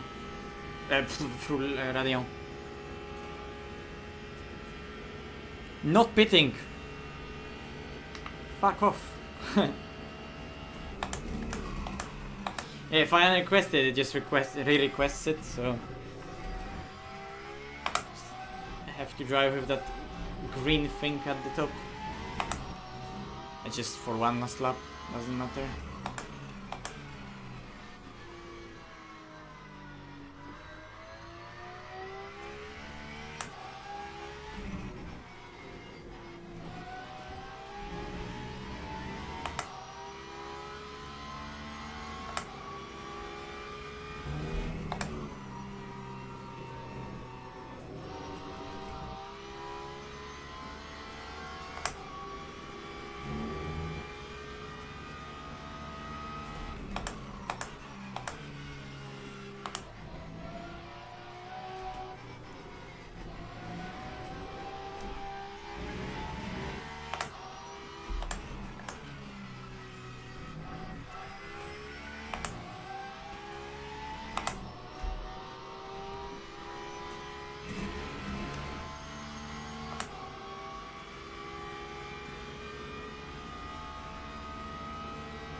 It was just for testing, guys, okay?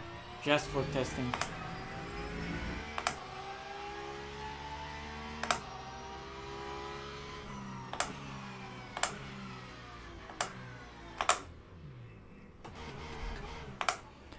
Yeah, well, it's a good car now. It behaves like a good car, okay? Also, look at the tire wear. It's not bad. It's not bad. I don't know what other cars would be, but this is not bad.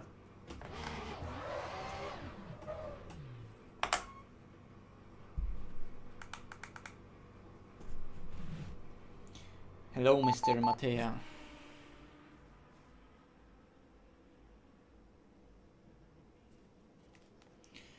Justin finished +1 lap. I wonder what happened to him. Well, we did dominate this lobby for sure. Yeah, that was nice. That was nice. Yeah, because the default set is 10 degrees and the game somehow allowed me to decrease 1 click, so I don't know if it's open setup or closed setup, but for whatever reason, the practice it's closed, but then it opens from quali onwards, but I wasn't messing with it.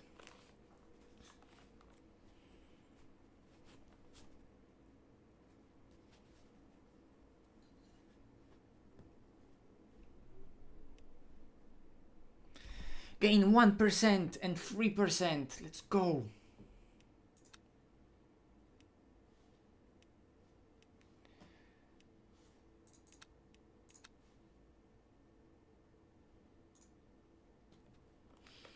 Where even was that lap on the leaderboard? That was the fastest lap of the day. Okay. Like, you put it all together, it can do 18. So take that. Team Heinemann. Look, I mean, you can clearly see that I need a seat. I think I need a racing contract, because this is not acceptable. 4/10? Come on. Unacceptable. Qatar. I can no longer see who's in the lobby, but I guess Kevin is streaming it, so guys, I'll finish it here. Good update. A few bugs here and there, as expected, but the tire is a good improvement, and I enjoy like that Porsche race, because that Lambo race, because of the annoying setup, default setup on the car, and just with tire wear, very little track knowledge, that Qatar race was not fun, right? It was not fun, but it was not because of the update. That Porsche race, that was fun, and that Porsche race reminded me of the fun I had in dailies in the previous update when I was used to the tire. And it's also because Porsche rotates a lot, but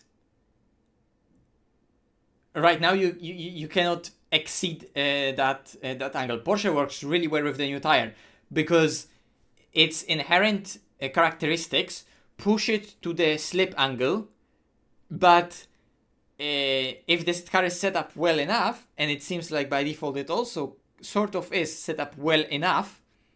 Probably there's tons of time in the setup itself, but default is set up well enough that intrinsic characteristic for 911 works together nicely with the tire. Because the tire on one hand wants to stabilize the car and wants to keep it in check. On another hand, in that 911 characteristic wants to rotate it more and more and more. But on the previous tire, the tire was like letting go, and that inertia of the engine would just rotate the car and the tire to the angles that would generate ridiculous amount of temperature, and it would yaw just way too much. Even though the previous tire allowed for it, it was just allowing for such ridiculous things to happen to that car, slip-wise and yaw-wise, that it was just becoming undrivable. Thermal deck was kicking in, and right now that tire model is not allowing the car to yaw that much, yet the car characteristic for rotation is there, and they work together for the car to nicely, progressively, naturally, slowly rotate into the corner. So if you like 911 characteristic, which I would agree, it's a little bit intimidating, that rotation, if you're scared of it. But if you have the confidence to drive with it, it's a really nice and enjoyable car, and the tire wear didn't seem to really hurt me.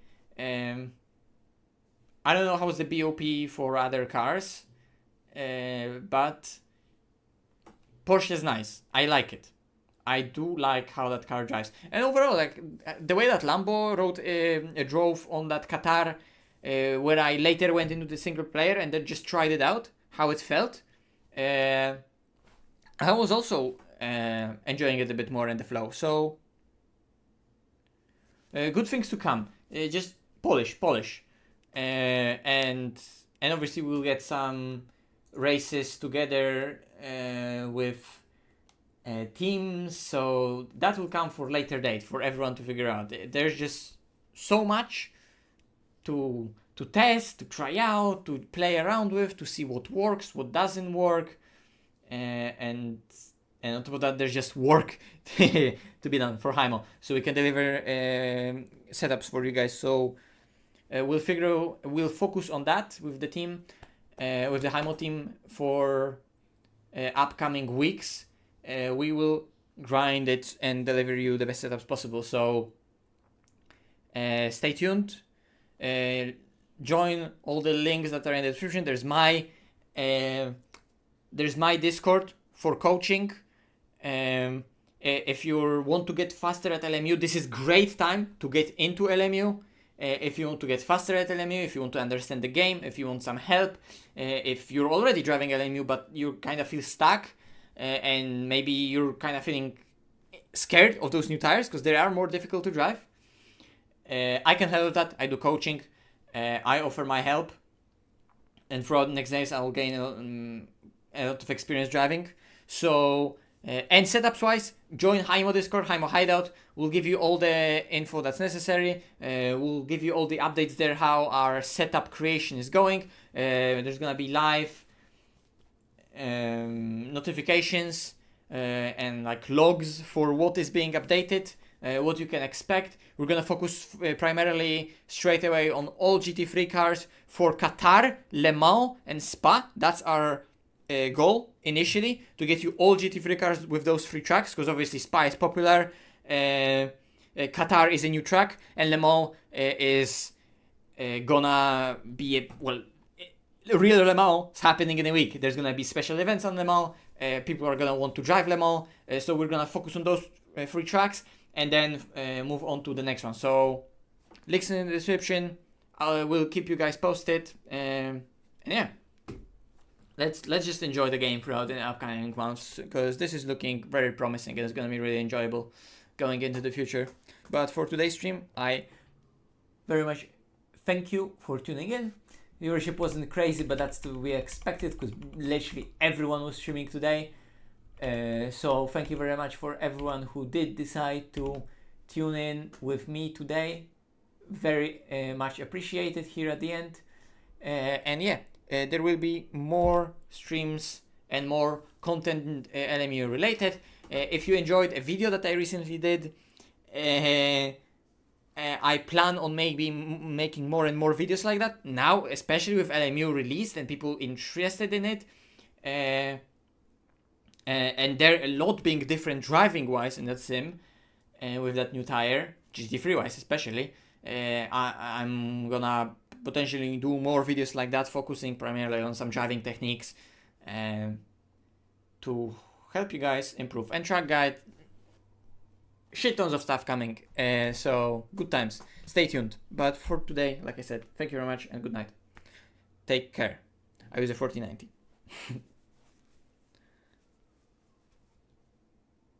Yes, it's a good step up. It's the same tire that has been calmed down like a ton, and it's really good. We'll talk tons about the tire model in upcoming days, the more experience I'm going to be getting with it, because this was very much the first impressions, and the first impressions are it's good, improvement, and step into the right direction. It's not an overhaul, but it's a great step forward. Anyway, good night. Good night.